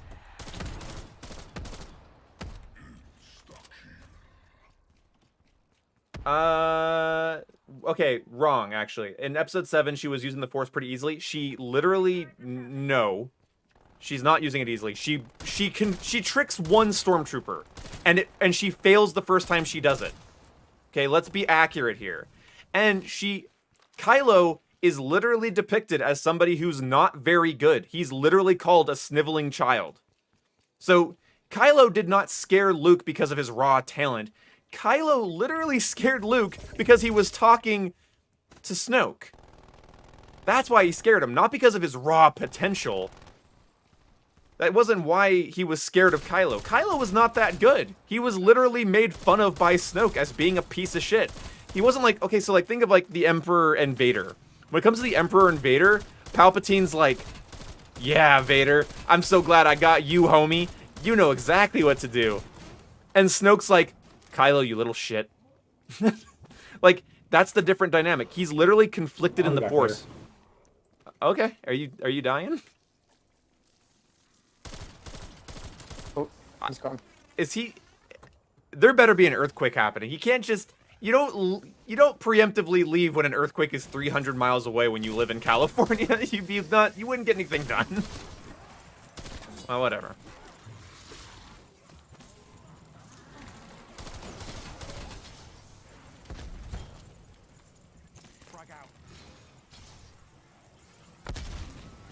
That's the thing, is like Kylo's actually not very skilled, and Rey actually does she strains pretty hard. Like him and her are not very different in power. When you think about the fact that they were both struggling to grab the lightsaber out of the snow because the other one was pulling on it. And that's kind of like how Luke uses the Force once because Obi-Wan tells him to, and then is able to pull a lightsaber out of the snow when he's being attacked by the Wampa. Yeah, it's kind of similar to that. I don't know. Like, it's just, I'm sorry, it's not different enough for me to be like, one's a Mary Sue and one's a perfectly developed character that's without flaw. I don't know. Like, I just feel like it's, again, I would much fucking rather watch anything but the sequel trilogy, because I only like some scenes in the sequel trilogy. But I'd be lying if I said I agreed with every single fucking thing people complain about. I think a lot of the complaints are kind of unfounded if you watch other pieces of Star Wars media.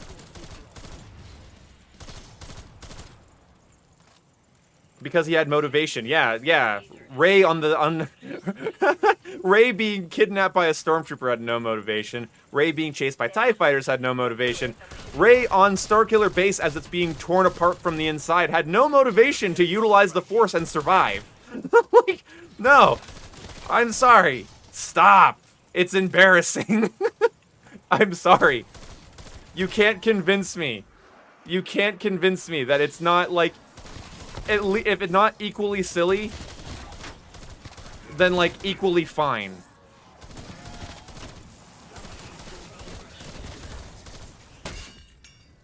Oh, monkey doodle ass.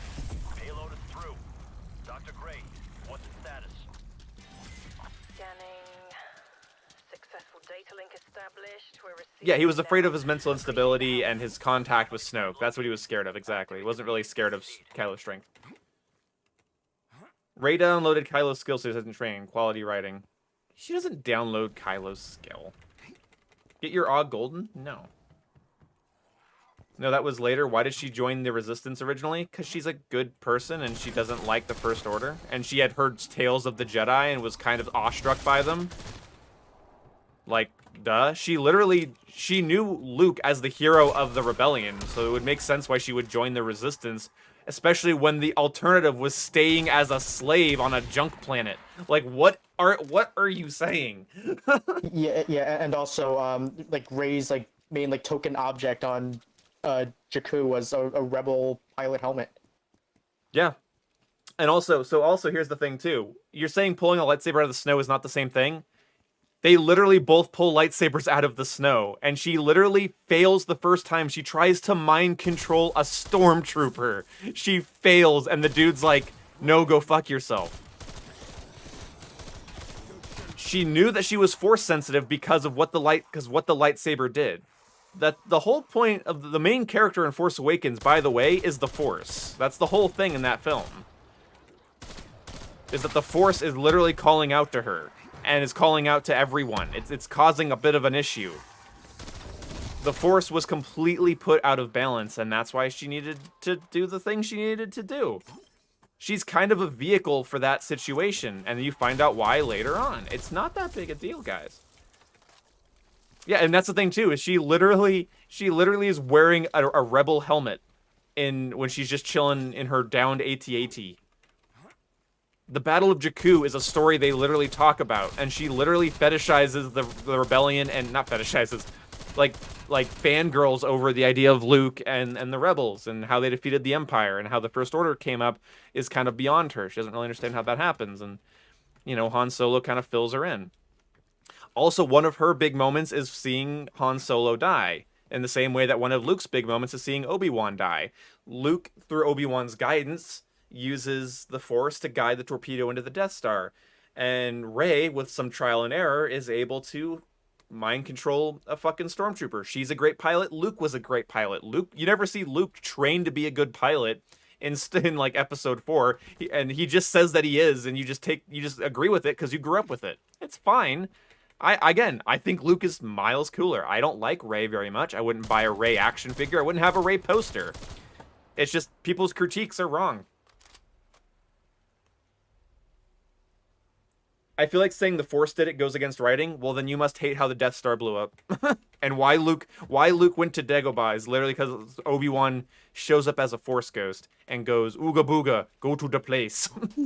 Like, sorry, man. Go to swamp. Her and Luke are very, very similar in terms of character writing. And to a lesser extent, she's very similar to Anakin, but mostly just, she's kind of a rehashed character of Luke. I think the biggest crime of the sequel trilogy is not giving Finn more screen time and more character development. I think one of the biggest sins is that, like, the movies are too short because J.J. Abrams and Rian Johnson took his time better, but he took his time on some things that were kind of silly. So it just doesn't. It's not as valued. Like again, I could go into all the reasons the movies suck. It's just don't pretend. I'm sorry, you're pretending. You just are. If you don't see any flaws with Luke's character, that's fine. But like, I think it's because you grew up with it. It's definitely the reason I value Luke more. I grew up with Luke. I relate more to Luke. Hell, when I was a kid, I looked like Mark Hamill's like fucking childhood pictures. I always thought I always related to him more. But that doesn't mean that like other characters aren't allowed to be called to by the Force. Like it's okay if Obi-Wan calls Luke up on Force Ghost Discord call and says, "Hey Luke, I need you to do stuff." But if the Force specifically calls out to Rey due to imbalance in the Force, that's bad writing. Like, it's equivalent at the least. God, Finn being Mace Windu too. Oh God. Wait a second. Luke is generally better presented, not bring attention to the writing issues. Rey pulls off some amazing shit that seems pulled out of a hat. What does she do that's so amazing? She loses both times she fights Kylo, by the way. Like, she does not get the victory in either of those moments. Like, the only reason she's even able to, like, down Kylo in that one part... My screen's permanently tilted. Whoops. The only reason she's able to down Kylo is because fucking Leia, like, distracted Kylo. Like, she's not really that good.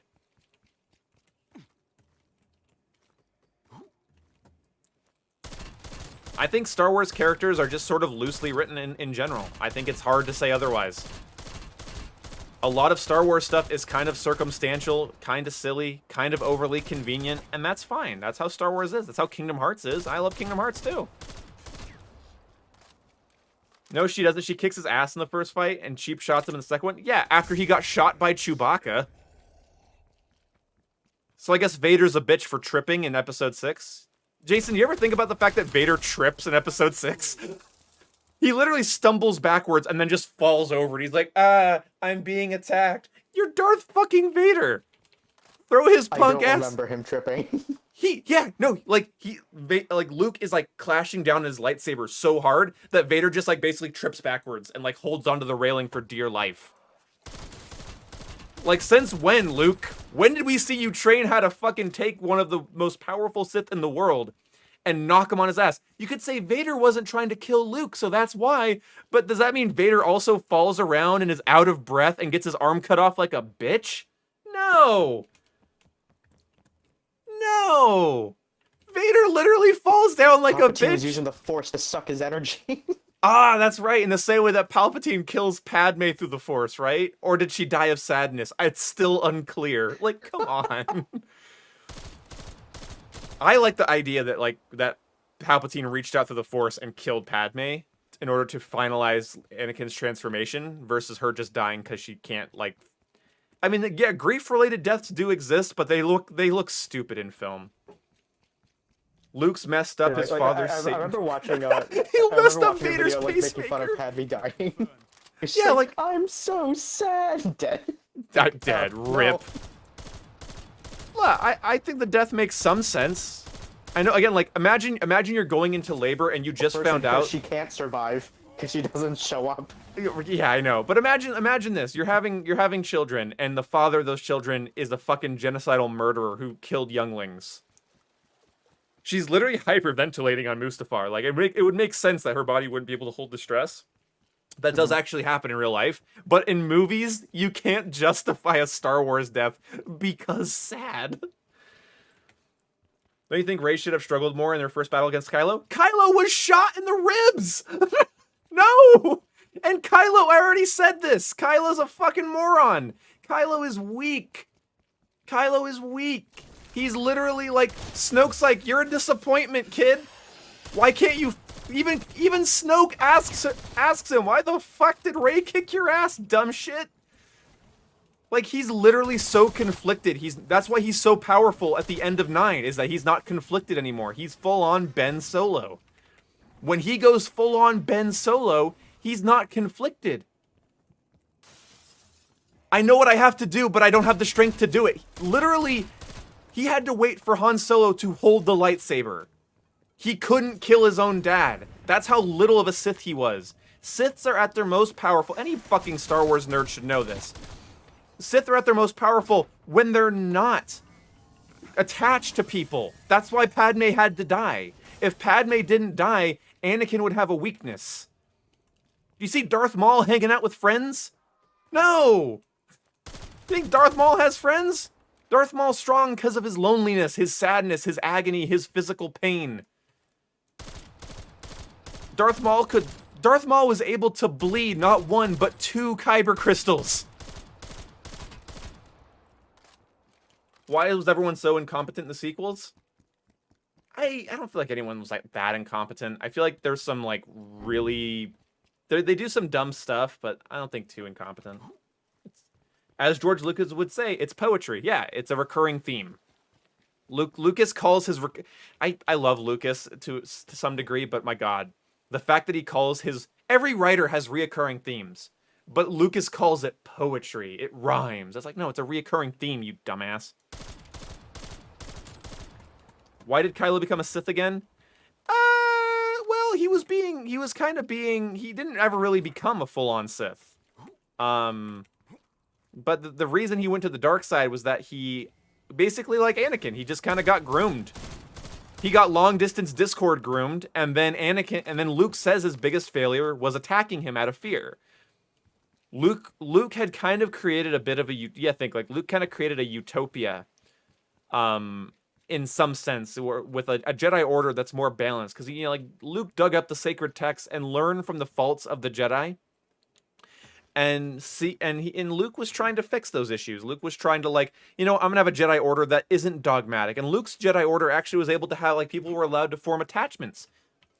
I wouldn't be surprised it's because he read about Kanan Jarrus and he was like, oh, not every Force user is weaker because of attachments. In fact, sometimes they're a bit stronger. Oh! Scary. Snoke pulled an EDP. Yeah, Snoke is like EDP. Yeah, if you need like a modern equivalent, yeah. Kylo, getting groomed by the dark side just kind of happens, guys. It happens to Ezra and Rebels as well. You get groomed by the dark side. That's the whole point. It's literally, it's constantly Jesus being tempted in the desert, from in the Bible story. It's not an uncommon theme. In most forms of storytelling. Even Aragorn is tempted by the Palantir in Lord of the Rings, in the actual stories. Anakin became a Sith because he was afraid he wasn't strong enough to save the others he loved. Kylo? I don't know. That's the thing. You don't really need a reason, though. What was Darth Maul's reason? What was Darth Maul's reason for becoming a Sith? What was Palpatine's reason for killing Plagueis? Why did Ventress do the things she did? Not everybody has a reason. And Kylo does. And Kylo does. Imagine you're being groomed by somebody online, right? Like Snoke. Snoke's grooming you. And then your parental guardian, in this case Luke Skywalker, is so scared of it that he attempts to kill you in your sleep. That kind of pushes you over the edge. And I kind of like that humanizing of Luke. Luke's literally calls it his greatest failure. It isn't thrown away like some dumb plot point. It is a dumb plot point, trust me. But he does at least, it's why he becomes a hermit. It's so bad, it literally gets him to stop everything. And yeah, being a Sith is about power. Kylo feels not powerful, and that's the other thing too. So, what does Anakin say in Episode 2? Yeah, I will say it is in regards to his mother, but Padme says, "You're not all powerful," and Anakin's like, "Well, I should be." It doesn't always need a rational reason. It's not always about defending your loved ones. It's sometimes just, you know what? Jedis have lots of rules. Sith don't have many.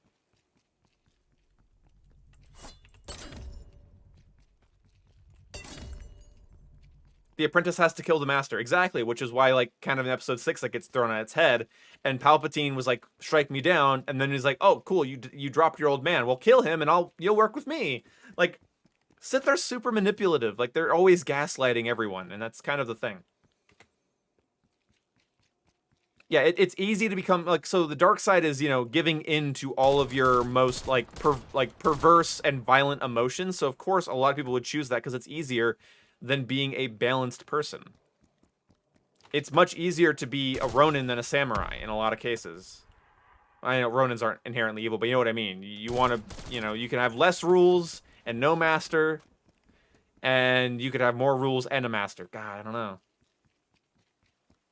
And then yeah, like I don't love the way, mostly I've said this before, when it comes to Star Wars, like the sequel trilogy, it's mostly the way that it's filmed that ends up bugging me. You know? It's the way that it's shot. It's not given enough time to breathe. I think everyone here that is like super anti, like everyone here that's like super anti Rey, That's all for today. if she was given more scenes with character development, we'd all be fine. We wouldn't be having this conversation. But the reason you're bothered, and it's the same reason I think you probably should be, is that, well, she's not given enough screen time. Don't blame Rey, don't blame Daisy Ridley, blame J.J. Abrams, blame Rian Johnson. Blame them for not knowing how to make a slower, methodical movie. One of the reasons it probably feels like, even though it's not true, it feels like Luke has more character building time.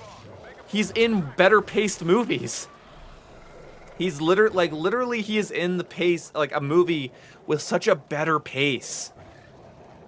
Episodes 4, 5, and 6 have much better, more methodical pacing where you get to see characters have more deep moments with each other, because Rian Johnson interrupts every piece of dialogue with an explosion. Not Rian Johnson, J.J. Abrams interrupts almost every piece of dialogue with a fucking explosion. It wasn't fleshed out enough. Yeah, hell, dude, Rise of Skywalker doesn't even have time to show you people landing their ships because of how rushed the pace of the movies are.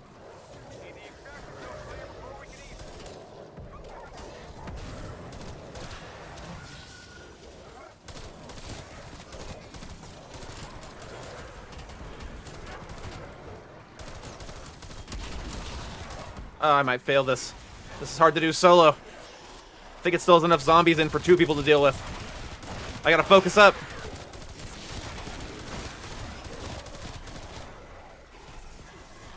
It's my life, and it's now or never.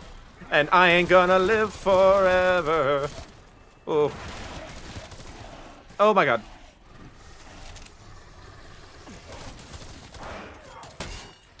Oh, there goes the armor.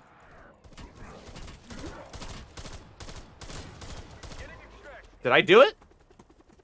Daddy did it. Daddy did it, Jason. I got him, Requiem. Heading to perimeter and coming home. What did you do? All of There we go. strike team. Good work in the OZ. JCS, I'm still here. Jake had to run away from the earthquake.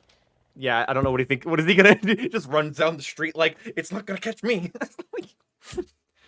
I wish in episode 6 they kept in the Luke making his new lightsaber scene. Yeah, me too. Honest to God, that I don't know why that isn't in episode 6. It would have been a little bit extra Luke's been doing shit moment. Otherwise, he literally just walks in, does mind control, chokes some Gamorrean guards, and he's just like fucking badass all of a sudden. And it's weak. I'm sorry.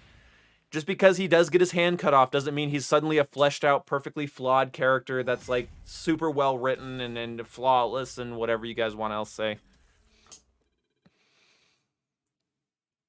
You guys having a good night? Yeah, we're having a good night. Just been talking about Star Wars for like an hour and a half. Mm-hmm. Okay, so how close are we? We were like pretty close. Yeah, I see like 100 more, like 90 more long shots.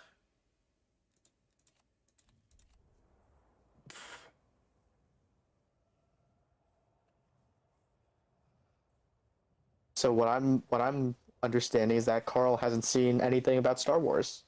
You probably changed that. Yeah. Get that Disney Plus going. Yeah, I actually don't like episode 6 because I think too much of it takes place with stuff I don't give a shit about. Like, I feel like if episode 6 was solely focused on Luke, I would like it more. But as soon as Luke gets separated from the rest of the rebels, and it bounces between an actually cool fight on the Death Star and a really lame one on Endor, I just kind of get zoned out. Empire Strikes Back. is the best Star Wars movie. There's nothing in Empire Strikes Back that bores me. I like the entire thing.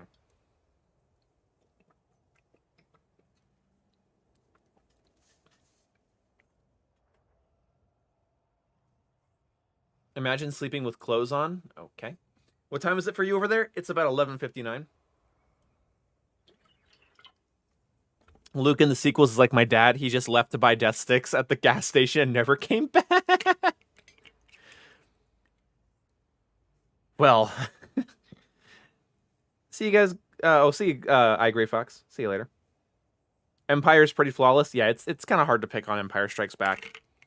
New Hope is a little slow. Return of the Jedi is a little weird. Empire is... It also has like the least amount of changes between the special edition and the original.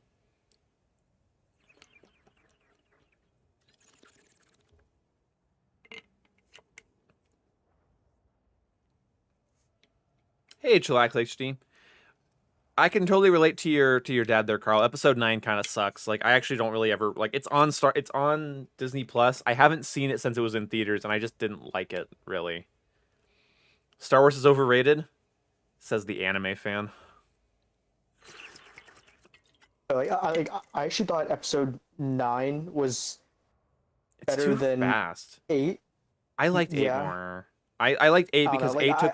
Because it was really Okay. weird. 'Cause, like when I was watching through 8, like once it got to that like weird like casino part, That is I weird. actually like dozed off while watching it. Yeah, that casino thing was dumb. But I will say 8 has better cinematography.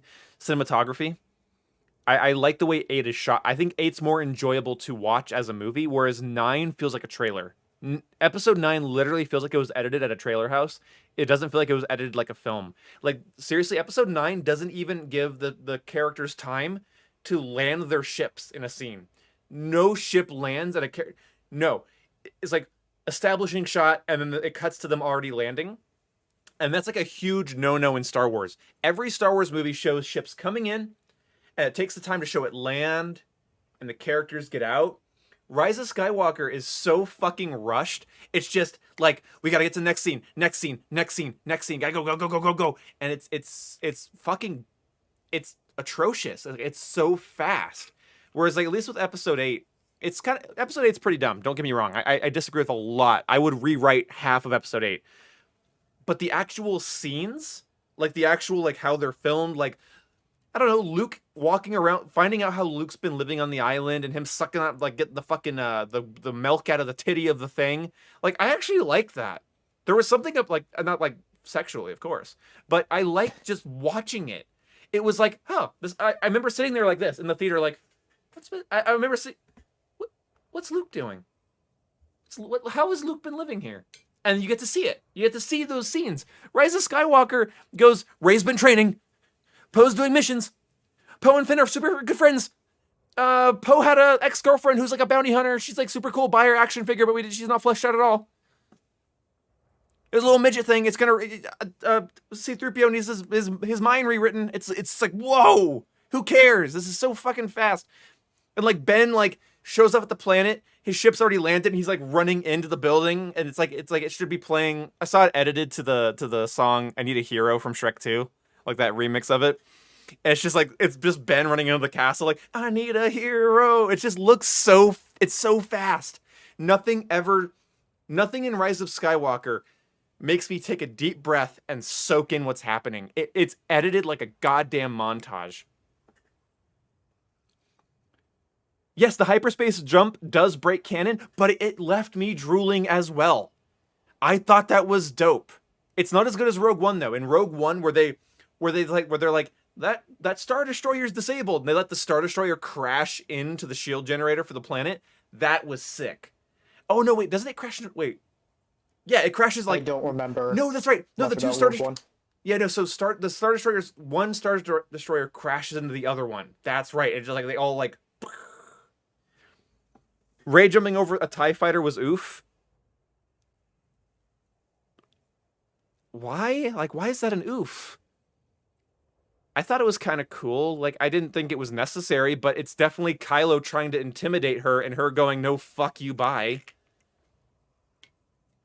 It made for a good trailer shot, I thought.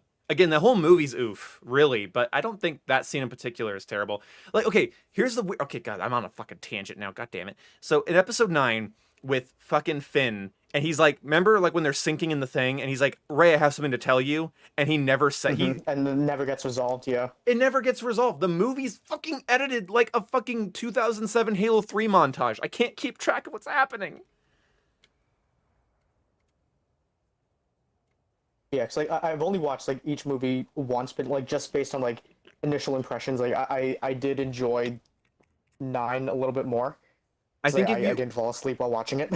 you can't because it's fucking it Yeah. requires every moment that movie is going, it requires your attention. It's like similar to me, it's similar in like the same way as like Guardians of the Galaxy 1 feels really well paced, and Guardians of the Galaxy 2 is just like bam bam bam bam constantly.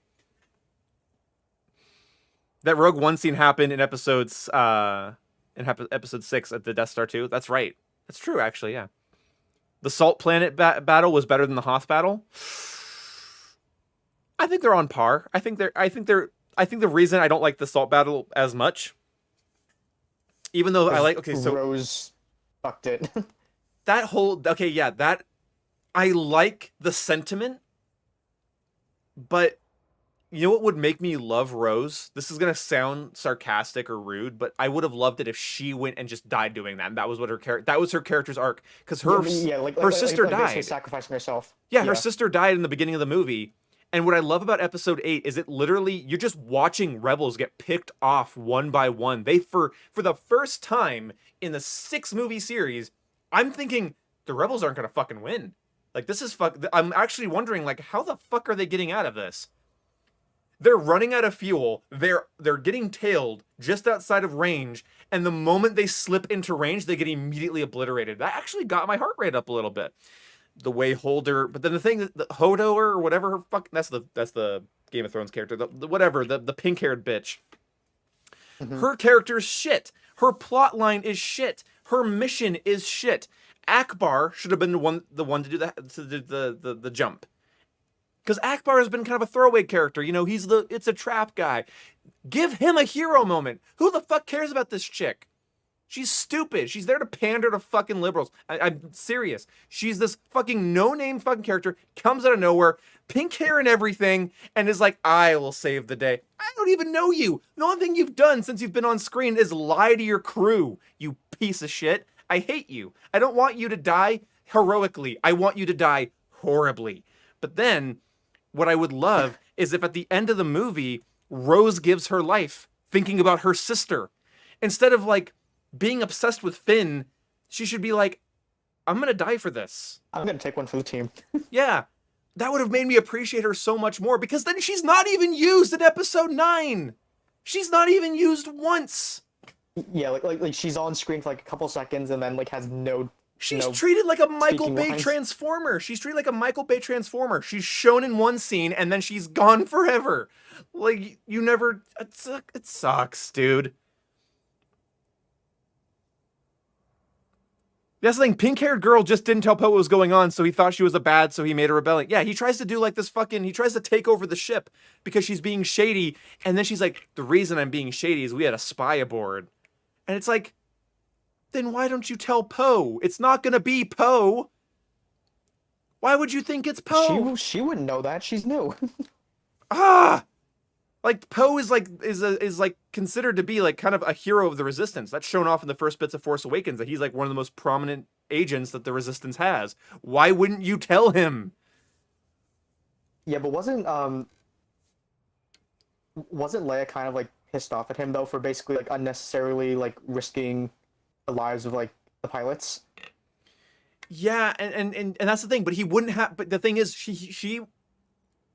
the pink-haired chick literally makes Poe. She acts so sussy that he just doesn't know what to do.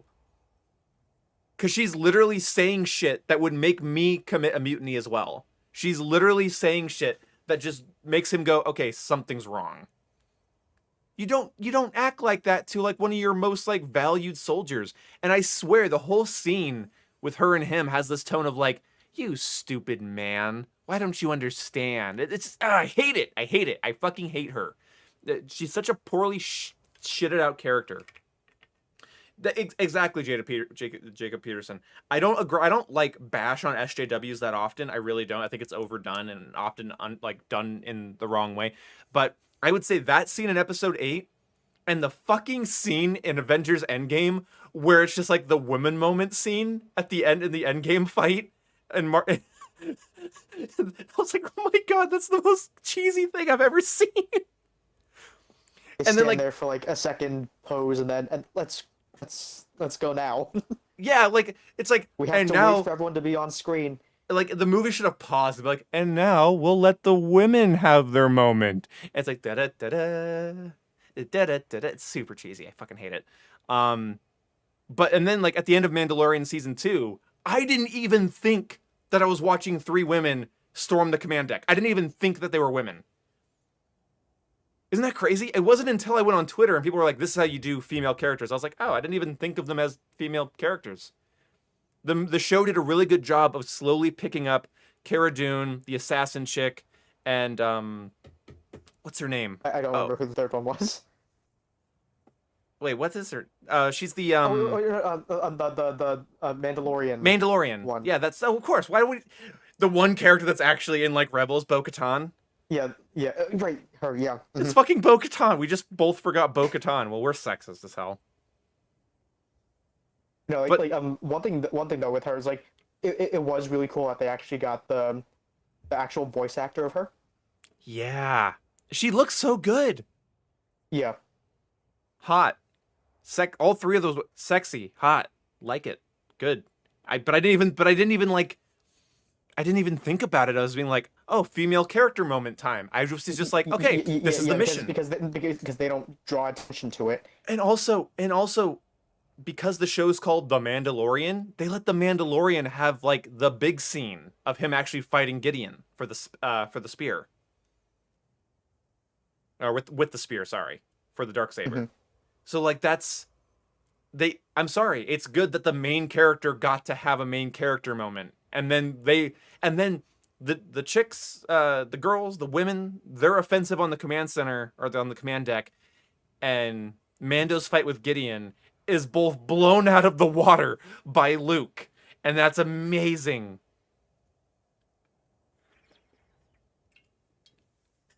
Does Boom like the new Spider-Man movies in comparison to Sam Raimi movies? No, I much prefer the Sam Raimi Spider-Man movies much fucking more. Hi Jake, welcome back. Are you I okay? like. Oh, Yeah, he's dead. yeah, it hasn't gotten here yet, but it won't be very strong when it does. Oh. I like the women's scene in Endgame. It was cool. How was that scene cool? They literally basically paused the movie for like They 5 paused seconds the to wait movie. for everyone to get on screen, and then it's If like, it- now go. If it was just the women working together to like get the glove, it would have been one thing.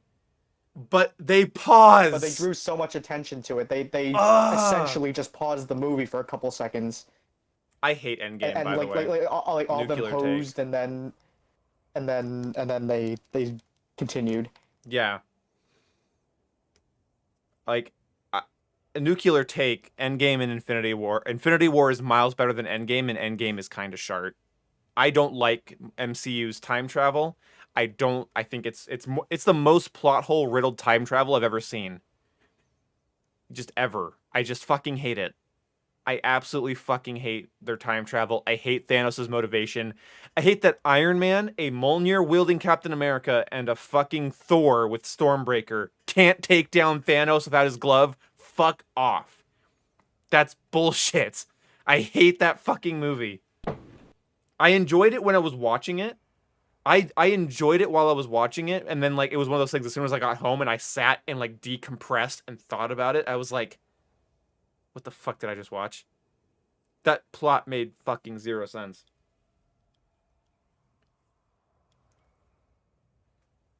I hate time travel plot lines. I hate bad ones. Like, how are you going to write time travel to be, oh, so every millisecond that you exist, it creates a point of view in time that can't be erased. Well, then what's the point of ever killing a Marvel villain? Because as soon as that stone is still out there. So what's the point? I hate it. I hate it. I hate it. Apparently, we're just able to invent time machines. Fucking Tony Stark's just like doodle doodle doodle time machine, and then no one's ever really dead, and nothing ever really happens. They literally just. I hate it. I hate it. I hate it. I hate it. I hate it. I hate it. I hate it. It's such a. It's also like impossible to end that long of a run of movies on like a good note, because on the one hand you never want it to end, and it's such a convoluted thing, it's going to be hard to wrap up. But like that entire, and also like if Kyle was here, he'd share this sentiment, so I'll share it for him because I also agree with it. And I will go back, if we want we can go back to Star Wars talk, but I will say I value a fight scene a lot less these days because it's just fucking CGI. I felt like I was watching a video game cutscene at the end. You know why I didn't feel that way in Infinity War? Because in Infinity War, the battles are more contained.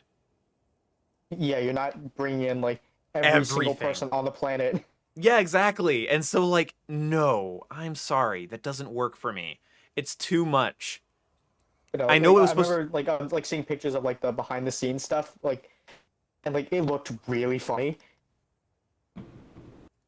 Like, well, it just didn't look right, like obviously because like the green screen and everything, but like you can tell like, oh my god, like nothing is actually there. Yeah, and that's the thing, like most of the Infinity War and Endgame sets, it's just them sitting on some rubble in front of a green screen. And I'm not a snooty film guy where I'm just like, it's not real film unless it's not CGI.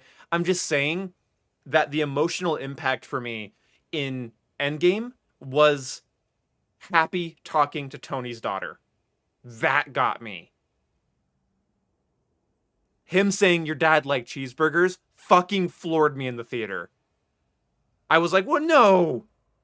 His death on screen, I was like, okay, that's pretty good acting. This is good. This is woof. This is the end of the MCU. You know, this entire wave of the MCU is coming to a complete end. But it was Happy talking to his daughter that captured me. It was believable. It was visceral. It captured the awkwardness of dealing with a kid that just lost their parent. I was like, this hurts. Like, this is so good. And then like, but the entire fight, I can't even tell what's going on. At the end of the Endgame fight, like you just your eyes are darting everywhere. I like Captain Marvel's introduction. Like I like her coming in and blowing up the ship, especially since right after that she gets her fucking shit rocked by Thanos so hard that she's not in the rest of the movie. Funny. She literally gets hit so hard she leaves the movie. She's not in the rest of the movie. But I did like the something just entered the upper atmosphere. What is it? And then it's just like, what are they shooting at? And then, bam! I liked it. Also, yeah, I think Captain America's shield should have gone to Bucky, but I also see why it goes to Falcon. And if it was comic books, I'd say give it to Bucky, but because of the relationship that Cap had with, I can't remember Falcon's real name. Falcon. Yeah, well, his relationship with Falcon is like, it makes that actually more believable. Like, God, I don't remember. Like, isn't it like Sam? Sam, yes. Thank you.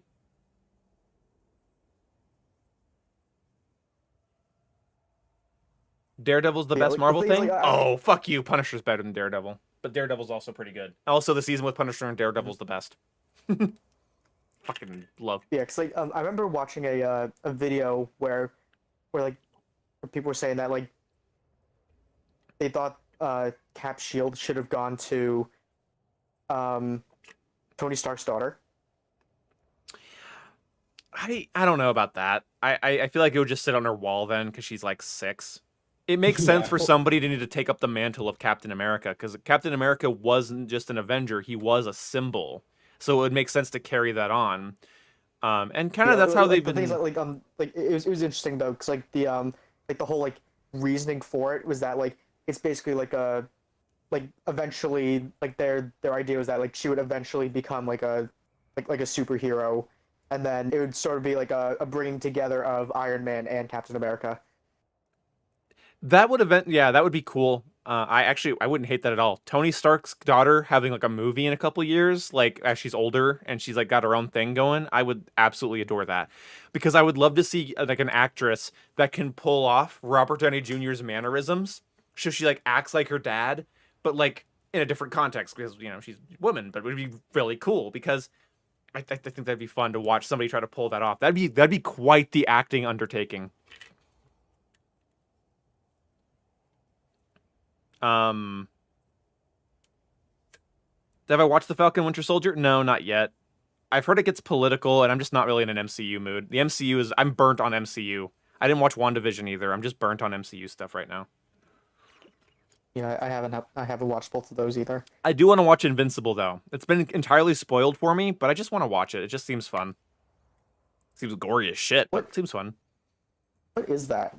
It's a show based on a superhero comic written by the guy that did the Walking Dead comics, and it's non-connected to Marvel or DC, and it's just this like superhero story, and it's apparently really good. Oh, fun. The standalone thing. Okay. Yeah, but apparently in the actual Invincible comics, he actually meets up with Spider-Man and like Batman in different things, like because he's not connected to either storyline, DC or Marvel.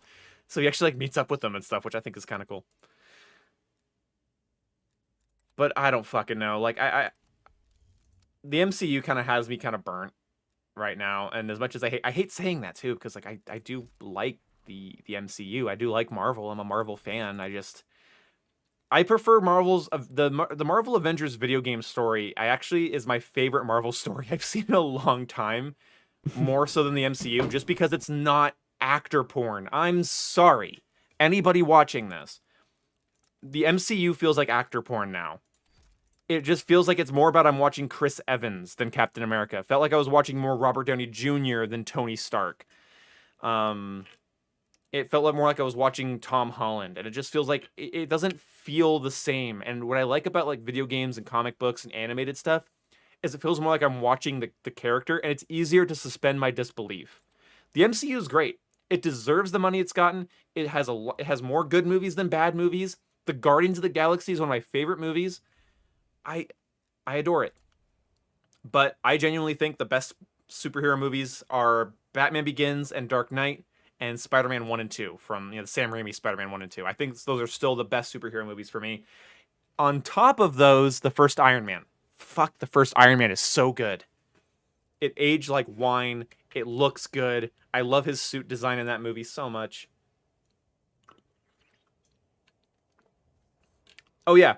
And PS4 Spider-Man, I love PS4 Spider-Man way more than I like movie Spider-Man. Are you guys going to help me with my challenge, or am I just go back in by myself? Oh, I didn't agree to keep playing. Yeah, I'm going to keep playing. I was just taking a break because you left, and I had to go exfil by myself. What were you going to do, Jake? Outrun the fucking earthquake? Fucking play video games until your monitor shakes. That's what I did when my earthquake hit. I'm actually one multiplayer game away from unlocking the new gun. So Gotcha. That's why we love anime, Ian? No, it isn't. You love anime because you're fucking creepy. God, Ian. No, Just no. that direct. You're gonna get canceled. No, I'm talking about characters that are pre-established, kids. I'm talking about characters that are more pre-established. Like Spider-Man's been around since the 60s, Sword Art Online hasn't. I'm saying that when you're going to adapt a character that's from a comic book from the 60s, you can do it better through a video game, another comic book, or an animated thing better than you can live action. Adrian, your picture is literally of an anime girl. Like,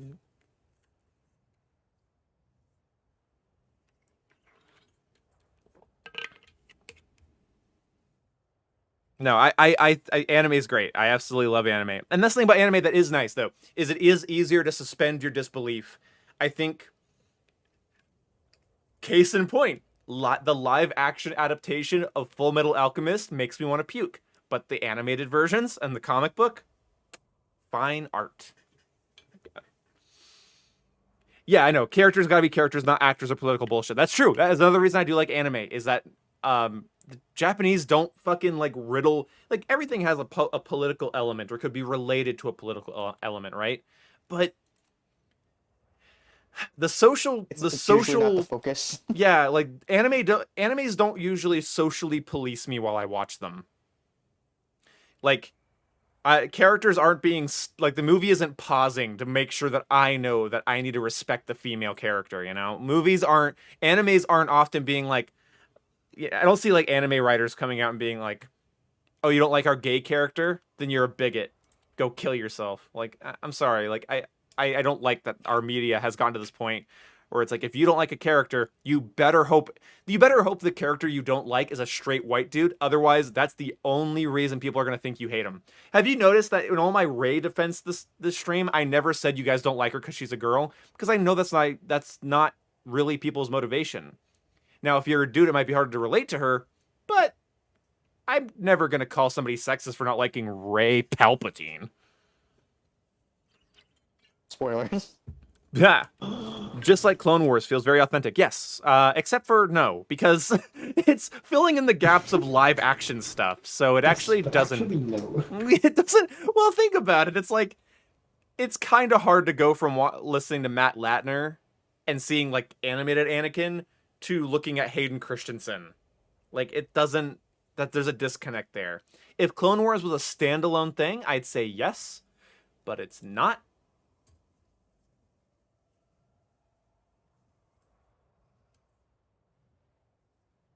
I'm going to say it again, but if you watch anime mainly for the fights, then bruh. Well, here, that's the thing is, like, I think anime fights are more fun to watch than, like, live action fights a lot of the times.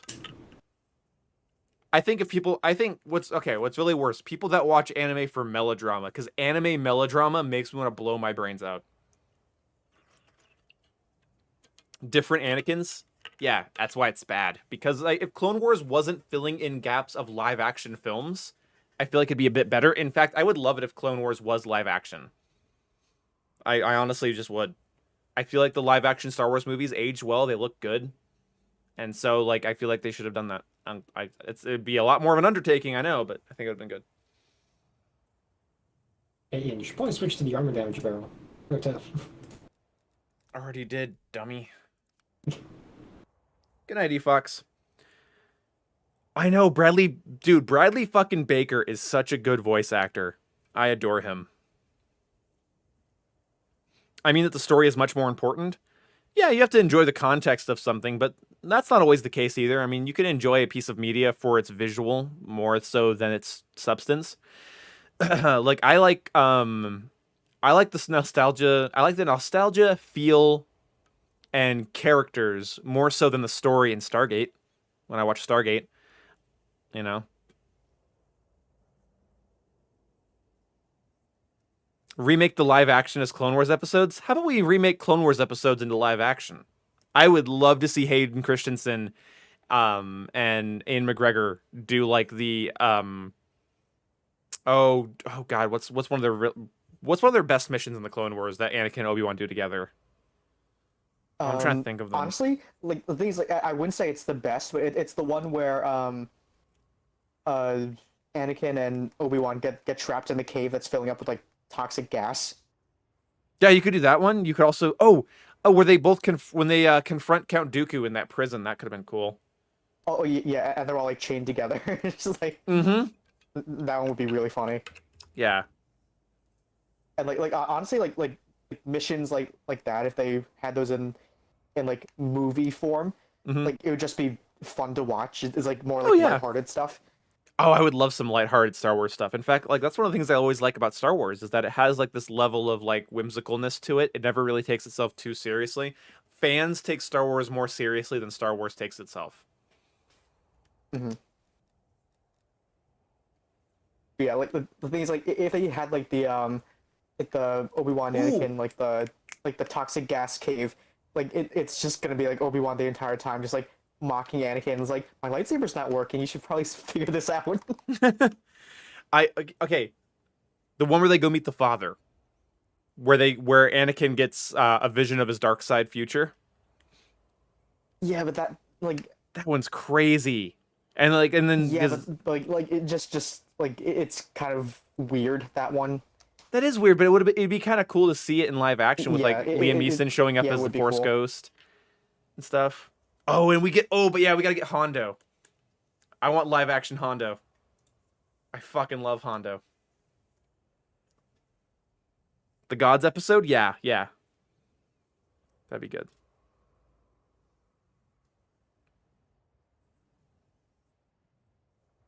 That was the episode of the series that introduced Anakin Vader. Yeah, Mortis. That's right. Mortis. Such a good name. Ow, fuck. Hondo is waifu? Okay, I'm going to stop you right there. He's pirate. I got more excited seeing Hondo in Rebels than I did seeing Lando Calrissian. Lando's such a dick in Rebels. Whereas, like, Yeah. Hondo's like a fucking Chad. Oh, Johnny Depp as Hondo? Oh, okay, yeah. Yeah. Anyway, you done with your match there, Jason? 1 point away from losing. Oh, good. Wait. No, I still need 1 more. What the fuck? You goober. Do we do like 1 quick TDM? No, we're gonna load into Outbreak because I've already been streaming for 2 hours. I need to get like 90 more long shots. I don't know how you haven't completed the challenge yet. Me?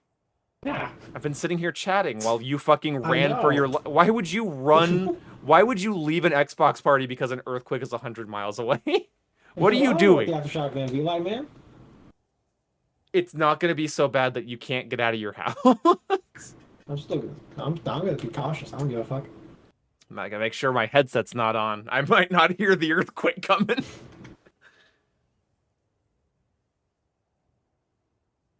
I'm literally like 1 game away from getting this gun. Oh, that's too bad. As someone who basically never watches anime, I gotta admit, Cowboy Bebop is kind of a bop. Oh yeah, Cowboy Bebop hits everything. I like its story, I like its characters, and I like its visual and it's like visual and like music element. Like I like everything about it. Oh, whoops. Sorry, I didn't mean to do that. What'd you do to me? I accidentally sent a game invite to you, and I pressed X to quick join, but it just sent an invite. How would you quick join us? We're in the game. What? Yeah. You didn't say you were coming. You said you had another game. Oh, it says you joined. It says you entered me. Jason, are you entering me? Dooga. Jason, get out of me. Oh, I guess I'm starting with an M16? Be advised, strike team is on the ground in the OZ. There it is. Viewer, energy research has lost Okay. communications within the Syrian Oh, that's not a long harvester shot? team. Copy that. Strike team Okay, there's one inbound out their there. last Wait, known no, location. that's a street sign. Gamer Central connected. Oh, what's up, Gamer Central? Mm-hmm. Oh, is this my proper loadout? It is. Yeah. What? Shambling corpse. I like how the guy who like spends way too much time a day completing Call of Duty challenges is mad that I haven't finished mine already. You know what? I hope you do have an earthquake. It'll make you go outside. Fuck you. Get fucked, Jake. Touch grass. No, Jason, that's mine. You fuck. Be faster. You're gonna make it slower. I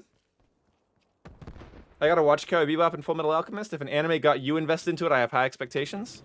You should. I would encourage you to go into it with high expectations because it won't let you down.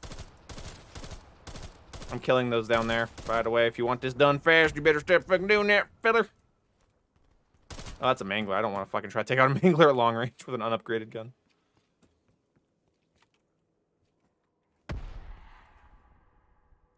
Yeah, anytime you see a distant group of zombies, just go ahead and ping them. Dylan, I'm streaming. You can't say the N-word unless you really, really want to. My team will finish their work. Really? I only hope No. Don't give him the option. You will? Syrian Yeah, run. loaded into the extraction rocket. We don't need to run that fast. Do try to hurry. Ethereum degradation begins the very moment of harvest. Evangelion is actually in my watch list, but I kind of burnt out on anime after binging a lot of Black Clover, Full Metal Alchemist, the original, and Bebop on like one summer. And I was playing Persona, so it's just a lot of anime, so I kind of just I dialed back. Oh, yeah, Jake, once I'm like fully done with school, I will sink more time into Persona 4. Okay. But not Outer Wilds, because that shit sucks. Fuck you. Yeah, no, I've had enough.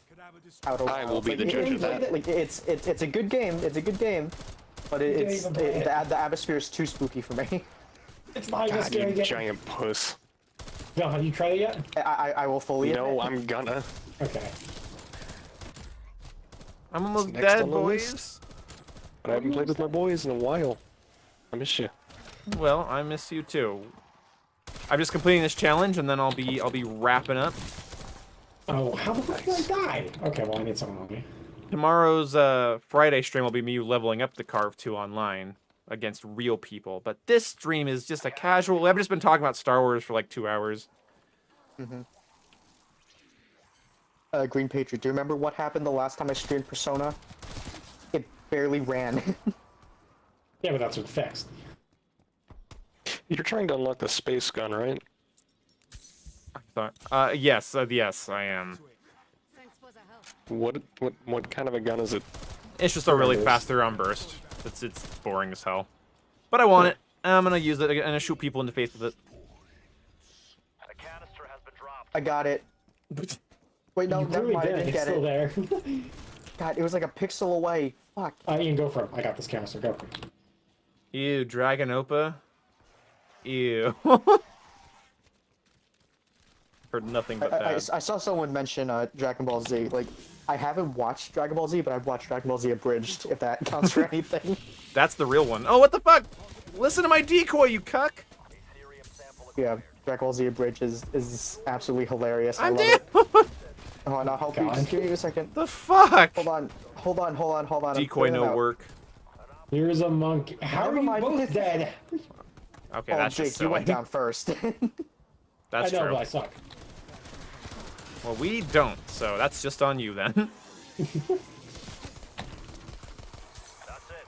You're greenlit for launch, Strauss. We're so good at this. You may launch. Wait, it did go in, Jason.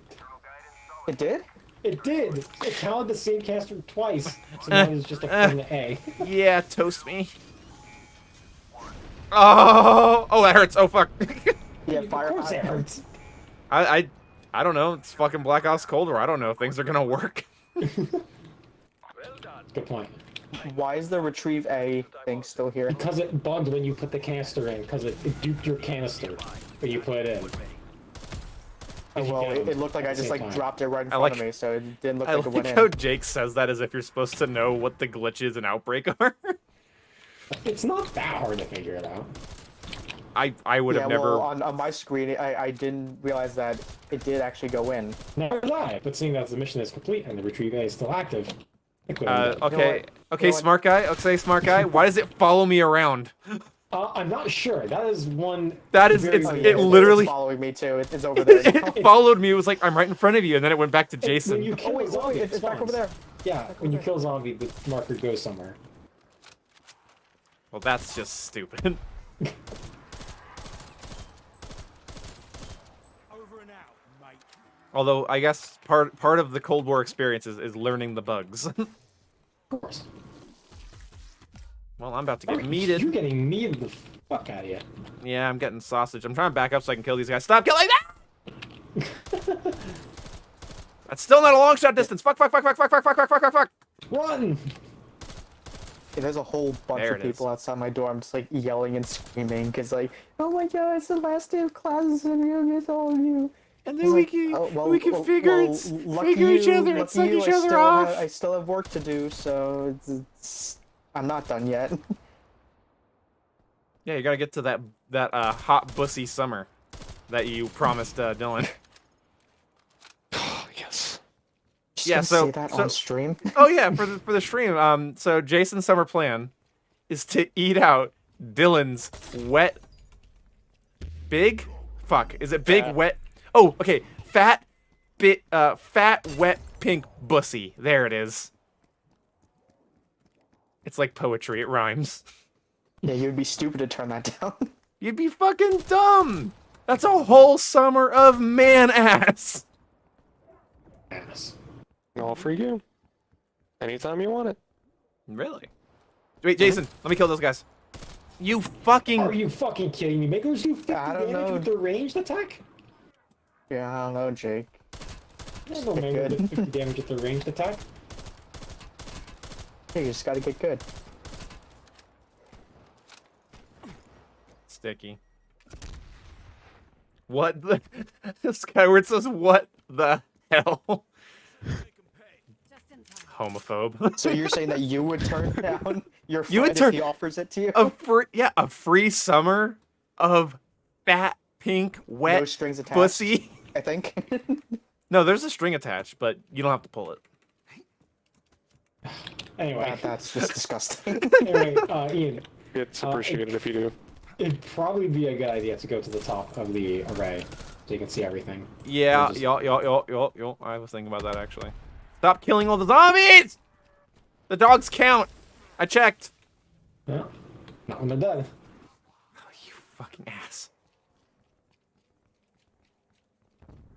Pull it like a fucking Beyblade. You pull it out and Dylan's just let it rip. yeah, you pull it out and Dylan's just like, there's a snake in my boot. Stop. I was gonna make lawnmower noises. Hey, Dylan. Why are black people scared of chainsaws? Are you giving me an opening? No, I'm not. No. Down, boy. Oh my god, I'm about to die to meat. No gamer words in my Just say, stream. Jake. I'm about to die to meat. I got down to 20 health. Oh, I got it. It's fucking work. Mm-hmm. Oh my, play solo? I mean, I have people that I'm communicating with. I'm asking them to not do it, so I feel like I don't, you know. I feel like I've done all I can. No. If you guys just want to Shoot ping them before we zombies get for there. me, I mean, you could just ping zombies for me that are near you. There's literally a hellhound right there. I know, I killed the zombie next to it, and I was looking out my left because I heard the fucking power pack-a-punch machine. I've been in scope so long, I didn't know you guys were up here! Well, fuck you. Eat me. Eat my fat, wet, pink pussy. I will Did I not. that fucking 4chan post, like, 2 days into NoFap, I'm already becoming less horny. Just realized that bussy is man-ass, and I think I'm gonna be sick.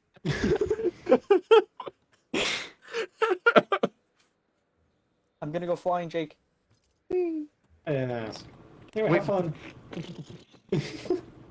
Yeah, you just get flung off when you come up the zip line. Fuck. There's some zombies. Yeah, it's actually kind of hard to see up here. Yeah, I'm zooming in, I'm looking. Oh, there's one. Bastard. The AUG is just so accurate, even at like fucking a million meters away. Oh, here's a spot we haven't been to. Should have I brought a see retreat sniper. A. Knows what's up. Let's see. Looking for them in the trees, but the trees block them. I have an idea. What's your idea? Where is that? What are you fuckers looking for? Stand by. We're yeah, I just need to get long shots to unlock the new gun. Ah, So I just gotta shoot things. Oh, there's a hellhound. Where is it? There. We are the wrecking crew. Why did your character just say they're the wrecking crew? That's weird. Ian, try Yeah, to get an angle. Oh, okay. I see you. I think I got one. Yeah. You got an angle? I think so. Alright, Here's hoping. I'm spawning them.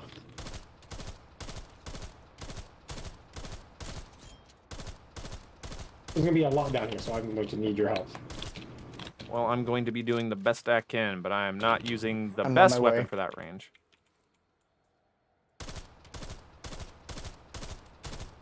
Please shoot them. Well, you're putting them behind a tree. Get on the other side of the dragon thing for me. Get right I here. told you to get a good angle. I could get a better one, but it would get me further away. Be a bit much, but I'm gonna try. Yeah, I can see them when they go under the dragon head, so that works out. Okay. Just bring them over here. Okay, just don't kill them. Or if you leave them next to the watch. Yeah, Jason, go down for it. Thank you. Perfect. Some of you may die. That's a sacrifice I am willing to masturbate to. Oh, you already did it? I have a Farquaad thing to send you in a minute. Is it the girl with the ass? No. Do you have something to send me in a minute? I do. I got some hot Farquaad memes. When the suffering is eternal. Let's see. Oh yeah, I do like there's 3v3 arenas in Apex. That sounds cool for somebody. Oh, there's a zombie. Oh, he's fucking lumbering away. What a fuck. What a fucking lumberer. I think we're good to change map. You are fucking two-ply, bud. The only good thing that came out of Apex for me was whatever popular man character, I don't know his name, nor do I bother, his pork chop recipe. Isn't that Mirage? The dude, the Fuck yellow? if I know. Okay. Yeah? He Yeah? dances or sings or something? His mom has Alzheimer's? He also has Alzheimer's. What? No, his mom has Alzheimer's. Oh yeah, that's him. Yeah, that's Mirage. It's got a good pork Give it a chop try before recipe. you diss it. I don't like Apex, so there you go. Fuck you, I'll do what I want. Watch me diss something before I try it. I Done it pay before, taxes. I'll do What do I it. Done it before. I'll do it again.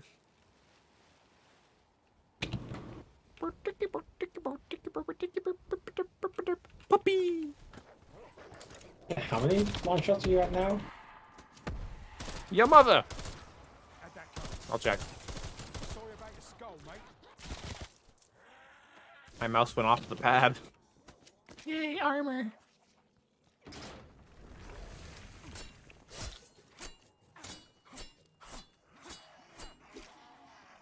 Is it just me, or do Black Ops Cold War characters talk too much? No more than it doesn't bother me.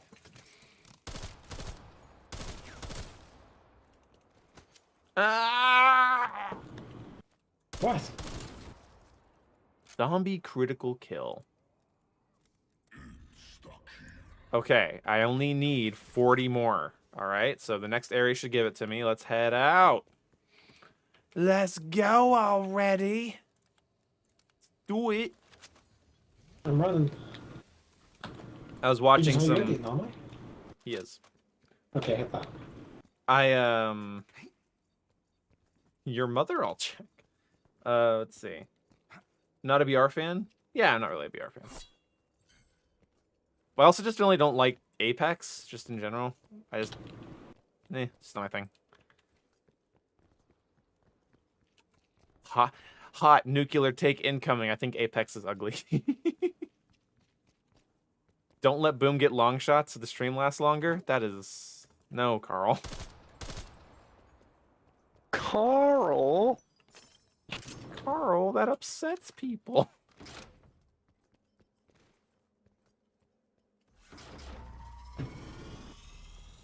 Well, Oh, yeah, okay. fuck you. We're going to a different round.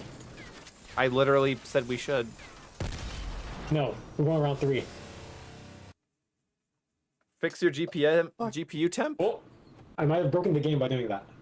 No, never mind. No, my GPU Yeah, the temp's audio fine. got really, really loud for a second. That's because I broke it. Have you seen Futurama all the way through? I like it a lot.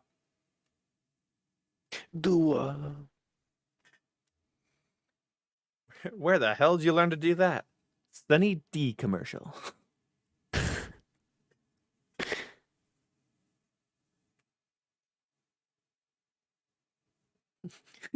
Get a room. We're in a room. Then lose some weight.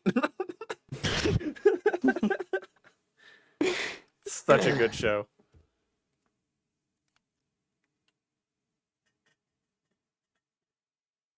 Boom, it should be in the mid 50s to low 60s. What GPU is in its low 60s when playing an open world thing? Do you have an EVGA GPU? Yeah. It's got 2 fans on it. It cools quickly. Doesn't hold its temp. Okay,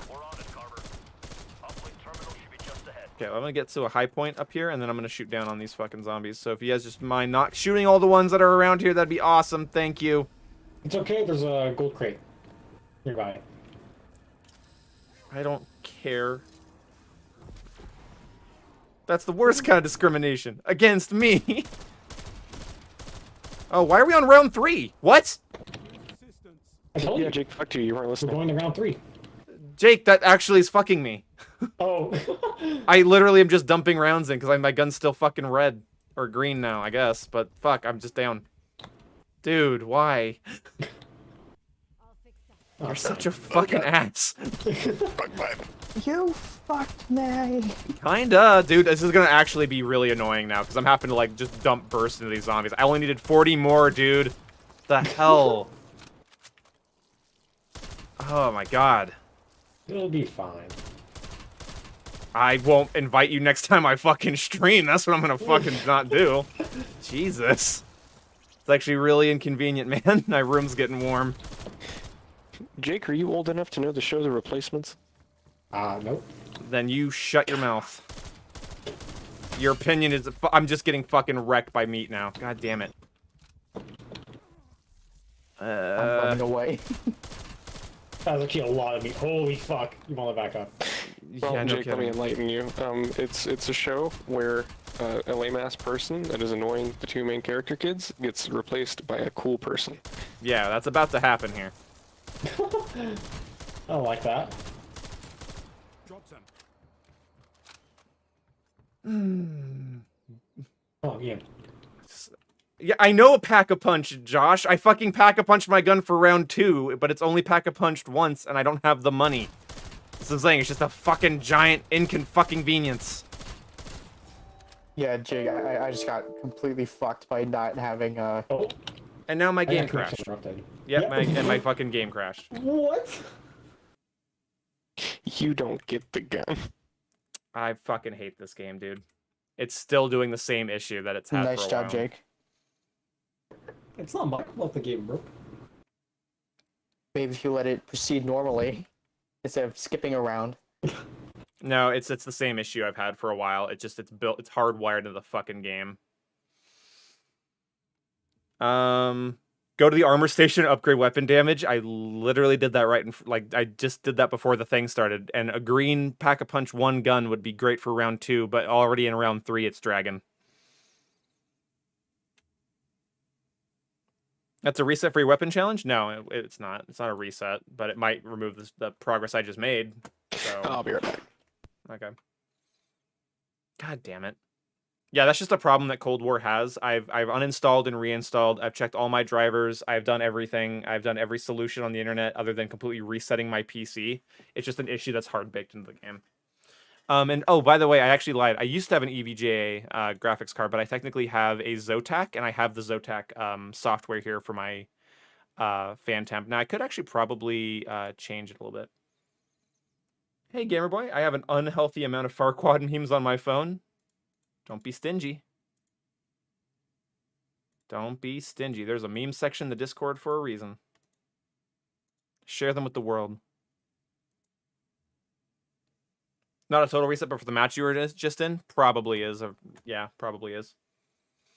So I think I'm probably done now because fuck. I think I'm just fucked now because I don't. Saved your progress from one map to another. That's what I would assume. You think it would save from the one world From Duga. thing? I think it would save your Duga stuff, but obviously not from Okay. the recent round. I'll load it back up and see. Thank you so much, Gamer Boy, for the $5, man. I appreciate you.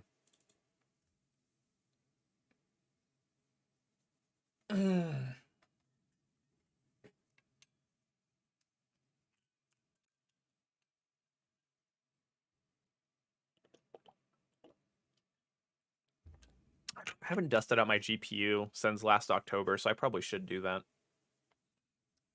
I probably could gain some extra temp Actually, I haven't checked my my one vent on it. Oh, I have a fun announcement though. Ooh. I lost another 6 pounds.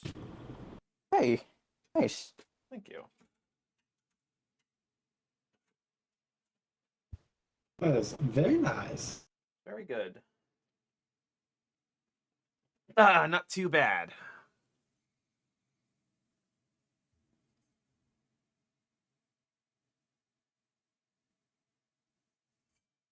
You lost 4 pounds in a week? Nice. Yeah, so since when was the last time I weighed myself? I guess it was about a week ago. So about between 8 and 6 days. So I lost about 6 pounds in roughly about 7 to 6 days. So yeah, lost 6 pounds in a week. Not too fucking bad.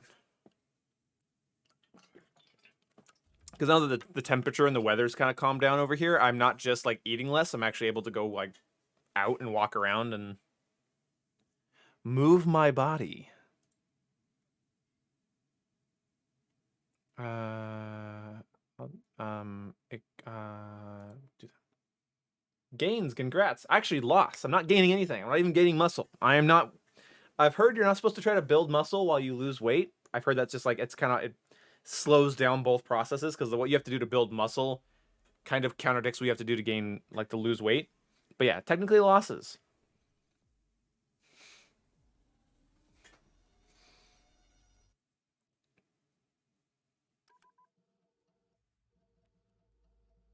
Yeah, that's definitely something I need to do once I'm back home. Yeah. Doesn't working help? Eat? Doesn't working out help both? Sort of. So working out doesn't inherently build muscle. It can tone you, but it's not going to like just build muscle by working out. Building muscle requires a bit more of a regimented workout thing.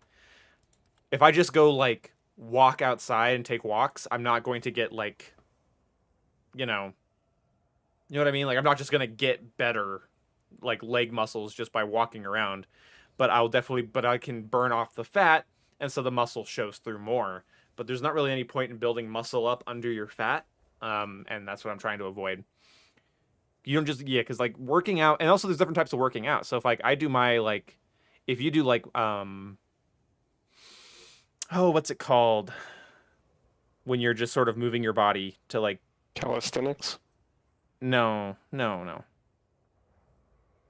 it's when you fuck. Stretching? Cardio. Oh. Yeah, no, fuck off. It's cardio. When you do cardio, like you're not really building a lot of muscle. You're mostly just working off things. 60 minutes of vigorous activity. 60 minutes, yeah. Honestly, people have found 20 minutes. 20 minutes of inactivity a day is more than what a lot of people do.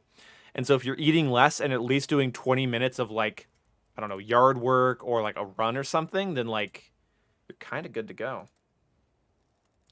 I'll check my progress on the thingy here in just a second, kids.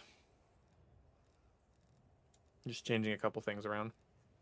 I'm removing Jake from my friends list. What? No. I'm friending Jake's mom on Facebook. The replacement. Fuck that show. I didn't hate it. I didn't like it though. I just remember the theme song and that's it. Okay, let's see what our progress got reset back down to. If it's too much, I don't know if I'll continue. Okay, no, I still only need 39. Okay. Okay. Yeah, I hopped into a in progress multiplayer game, so it's nearly done. All right, I'll just chat for a sec then. You've made me want to work out. Yeah. Well, good. Do it. What I genuinely am doing it for is like I want my face to look nicer, and that's luckily your face is where you like put the last like it's kind of the thing that gains fat the slowest, so it's also the thing that you lose first when you start losing weight, and that's one of the reasons I'm doing it. Like the big You reason. need to get one of those rubber ball things to chew on. Have a killer jawline. I chew gum on the fucking daily, and that actually has been helping a lot. Like I take like three pieces of gum and I'll just chew on it for like an hour every day, or more. Sometimes I've had 3 hours of gum chewing per day most days. In fact, I'm gonna grab a piece right now. But no, like my thing is like I don't need to be like super like I'm not trying to like, you know, be a muscle guy or whatever. I just want to like want my face to look nicer, and I want to have more stamina. Hey, jumping moose. Stamina up then.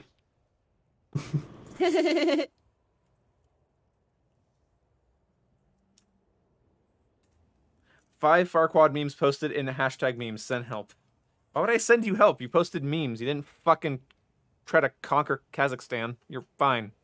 Thank you for the $5 and for the 5 Farquad memes. I'm gonna look into those in a bit. Here you go. I'll give you one. Okay. It's already in our group chat, but this is for the memes. 5 Farquad memes. Go for it, jumping moose. And I'm glad to hear it, Carl. Does chewing gum really do much? I've never heard from anyone else. Depends on how much you're chewing. It does strengthen your jaw. Like, it does help because like there are muscles in your face, and like you're chewing. So yeah. So in fact, one of the things people will tell you to do is chew your food longer.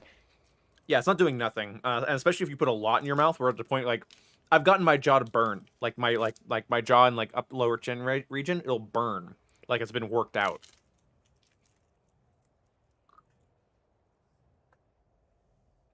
Get that good dick sucker's jaw work. God. So is the stream sponsored by that gum? No, but I wish it was, dude. I'd go nuts for a Triton sponsorship. Nah, you gotta get that 5. I'm not into 5. I like Triton. Yeah, well, think of the potential though. Why? What's the potential? Memes? How it feels to chew 5 gum meme? All right, I hear you. Yeah. See, you have a bunch of funny stuff. That's true, but I could be like how it feels to chew Triton gum. They'd be like, you can't do that for legal reasons. You cannot do that.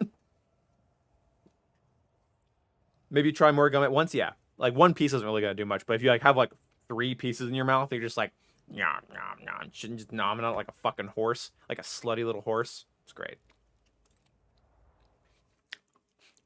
I could help you write ads. Stop. Hire me. No. Okay, fine. You know what? I'll hire you, but not for that. Nice, but okay. What? You're bussy. Trade offer. Trade offer. You get employment. I get fat, wet, pink bussy. I was thinking more. You get fat, pink, wet boy bussy. Okay. Sorry. And I get to make your commercials. Oh, okay. I'm being paid to let you do it. Gotcha. Hey, Chad. Thank you so much for the $5. E. Chad just says E. Intellectuals. Can we get an E from everyone in the chat? E. Please don't write Bussy v Poggies, gamer boy. He knows what's up. How good is the CARV.2? I have not unlocked the CARV.2 yet. I need 40 more kills or long shots in the zombies, and then I'll be done.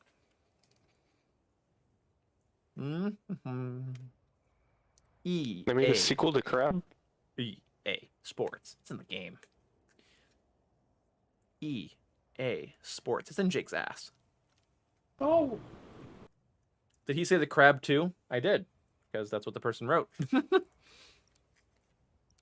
And I was being funny. Laugh. Oh, my window's open. Funny. Okay, somebody's gonna laugh outside. Like imagine if you just hear someone laughing. Somebody just get that. Someone's gonna. Jake, do it. Do what? Laugh. No. Ah. The laugh. Ah. No. The laugh. The laugh. The laugh. The laugh. Become Sans. Do it again louder so the stream can hear it. I fucking love it. I do push-ups so you guys wait. Can I wear my headset like this? Will it fit? I don't know. Nom, nom, nom, Alright, we're just gonna have to do it like this. Just keep my head up. Ooh. No one wants to listen to you do that, except me. There you go, Ian. Do it. Do it. This is Strauss. ECM satellite awaiting launch. Understood, Doctor. Strike team is en route to the deployment zone. Threat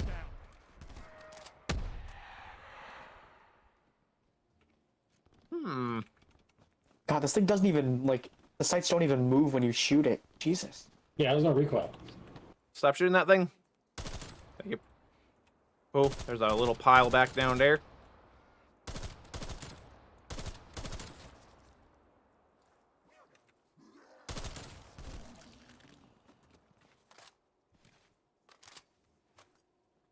Ah, thanks, Carl. Thanks for staying until I finish. Should be finishing pretty soon. Let's see, I have 12 eliminations. So, need about 20 more long shots, roughly. There's one. Thank you. Yeah, just keep pinging them, boys. Be my spotters, my sniper spotters, boys.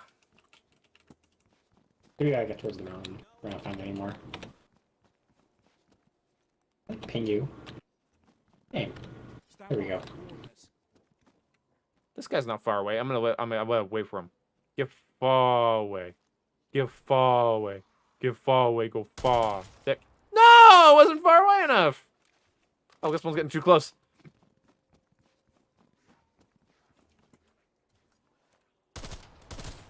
Also not far away enough. Fuck my tight little buns, dude.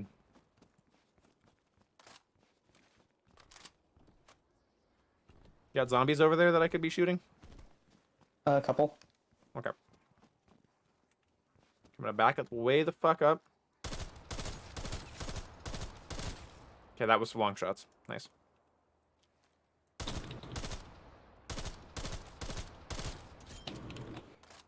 I wish that, like, the devs, like, randomly named some of the zombies, so when you spot them, occasionally it'll just say, like, Joshua. Actually, there is a new zombie type that has, that just has a name. Yeah, what's the name? Oh, there's It's some a zombies. it's a zombie with a pink mohawk called Ronald Reagan. And if you kill him, you get a ray gun. Nice. Wait, hold on, Jake. I want to test something. Can you activate the launch pad? Can I, like, do It's that? not gonna do it. Well, I want to see.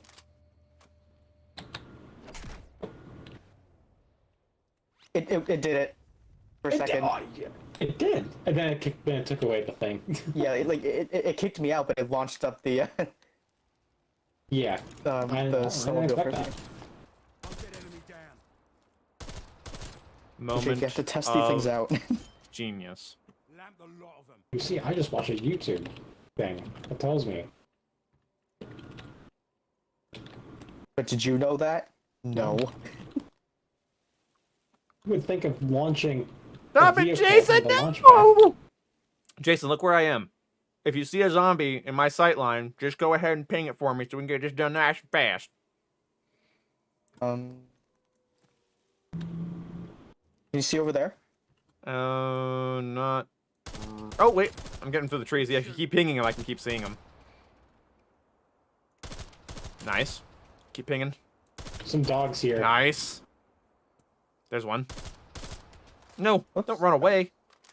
Okay, I was like, I'll get that in a second. I'll get that in a second. They're throwing sausages. Got you sorted.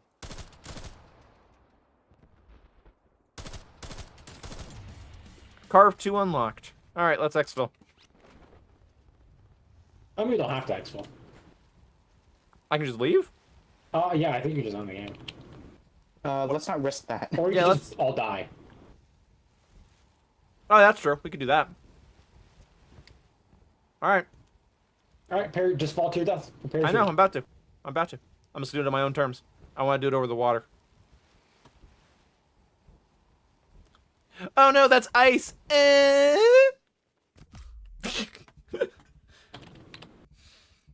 Ah.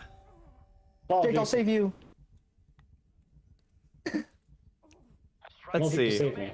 Hey, Tristan, what's up? My friend named Candace died? Oh no! Not Candace!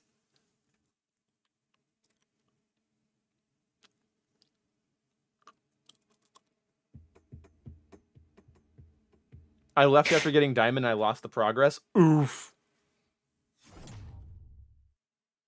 Can't leave matches in multiplayer because multiplayer hates you.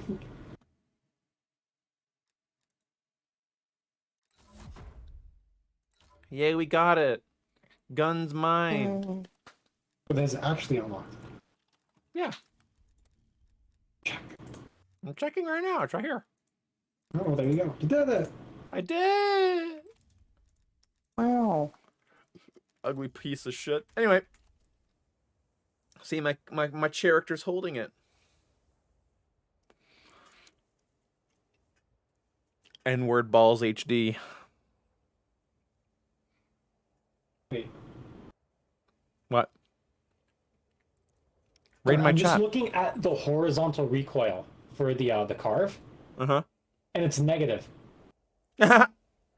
Amazing. Well, tomorrow, guys, I'm going to try to level up this gun on stream. So stay tuned for that. If you put on the task force barrel, it gets horizontal recoil control because it's negative. Oh, nice. Now use it? No. It is 3 hours. We're 3 hours in. I am good. Oh, by the way, I figured out why my hotkeys weren't working on OBS anymore. So they updated it to have a box that you can toggle on to make sure your hotkeys always work with an update. Huh. Why? Why? Of course I want them to always work. They're hotkeys. Love your wallpaper? Thank you, Carl. Well, anyway, thanks for coming out, everybody, and watching, and do a quick dono rundown. Whew, that was kind of boring gameplay-wise, but I enjoyed ranting about Star Wars, so that was fun. No, I don't want to download Streamlabs OBS. Fuck you. All right. Here we go. Thank you so much, Chad, Gamerboy, and Douglas Armstrong for the donations this stream. I really appreciate you, and I will see you guys later.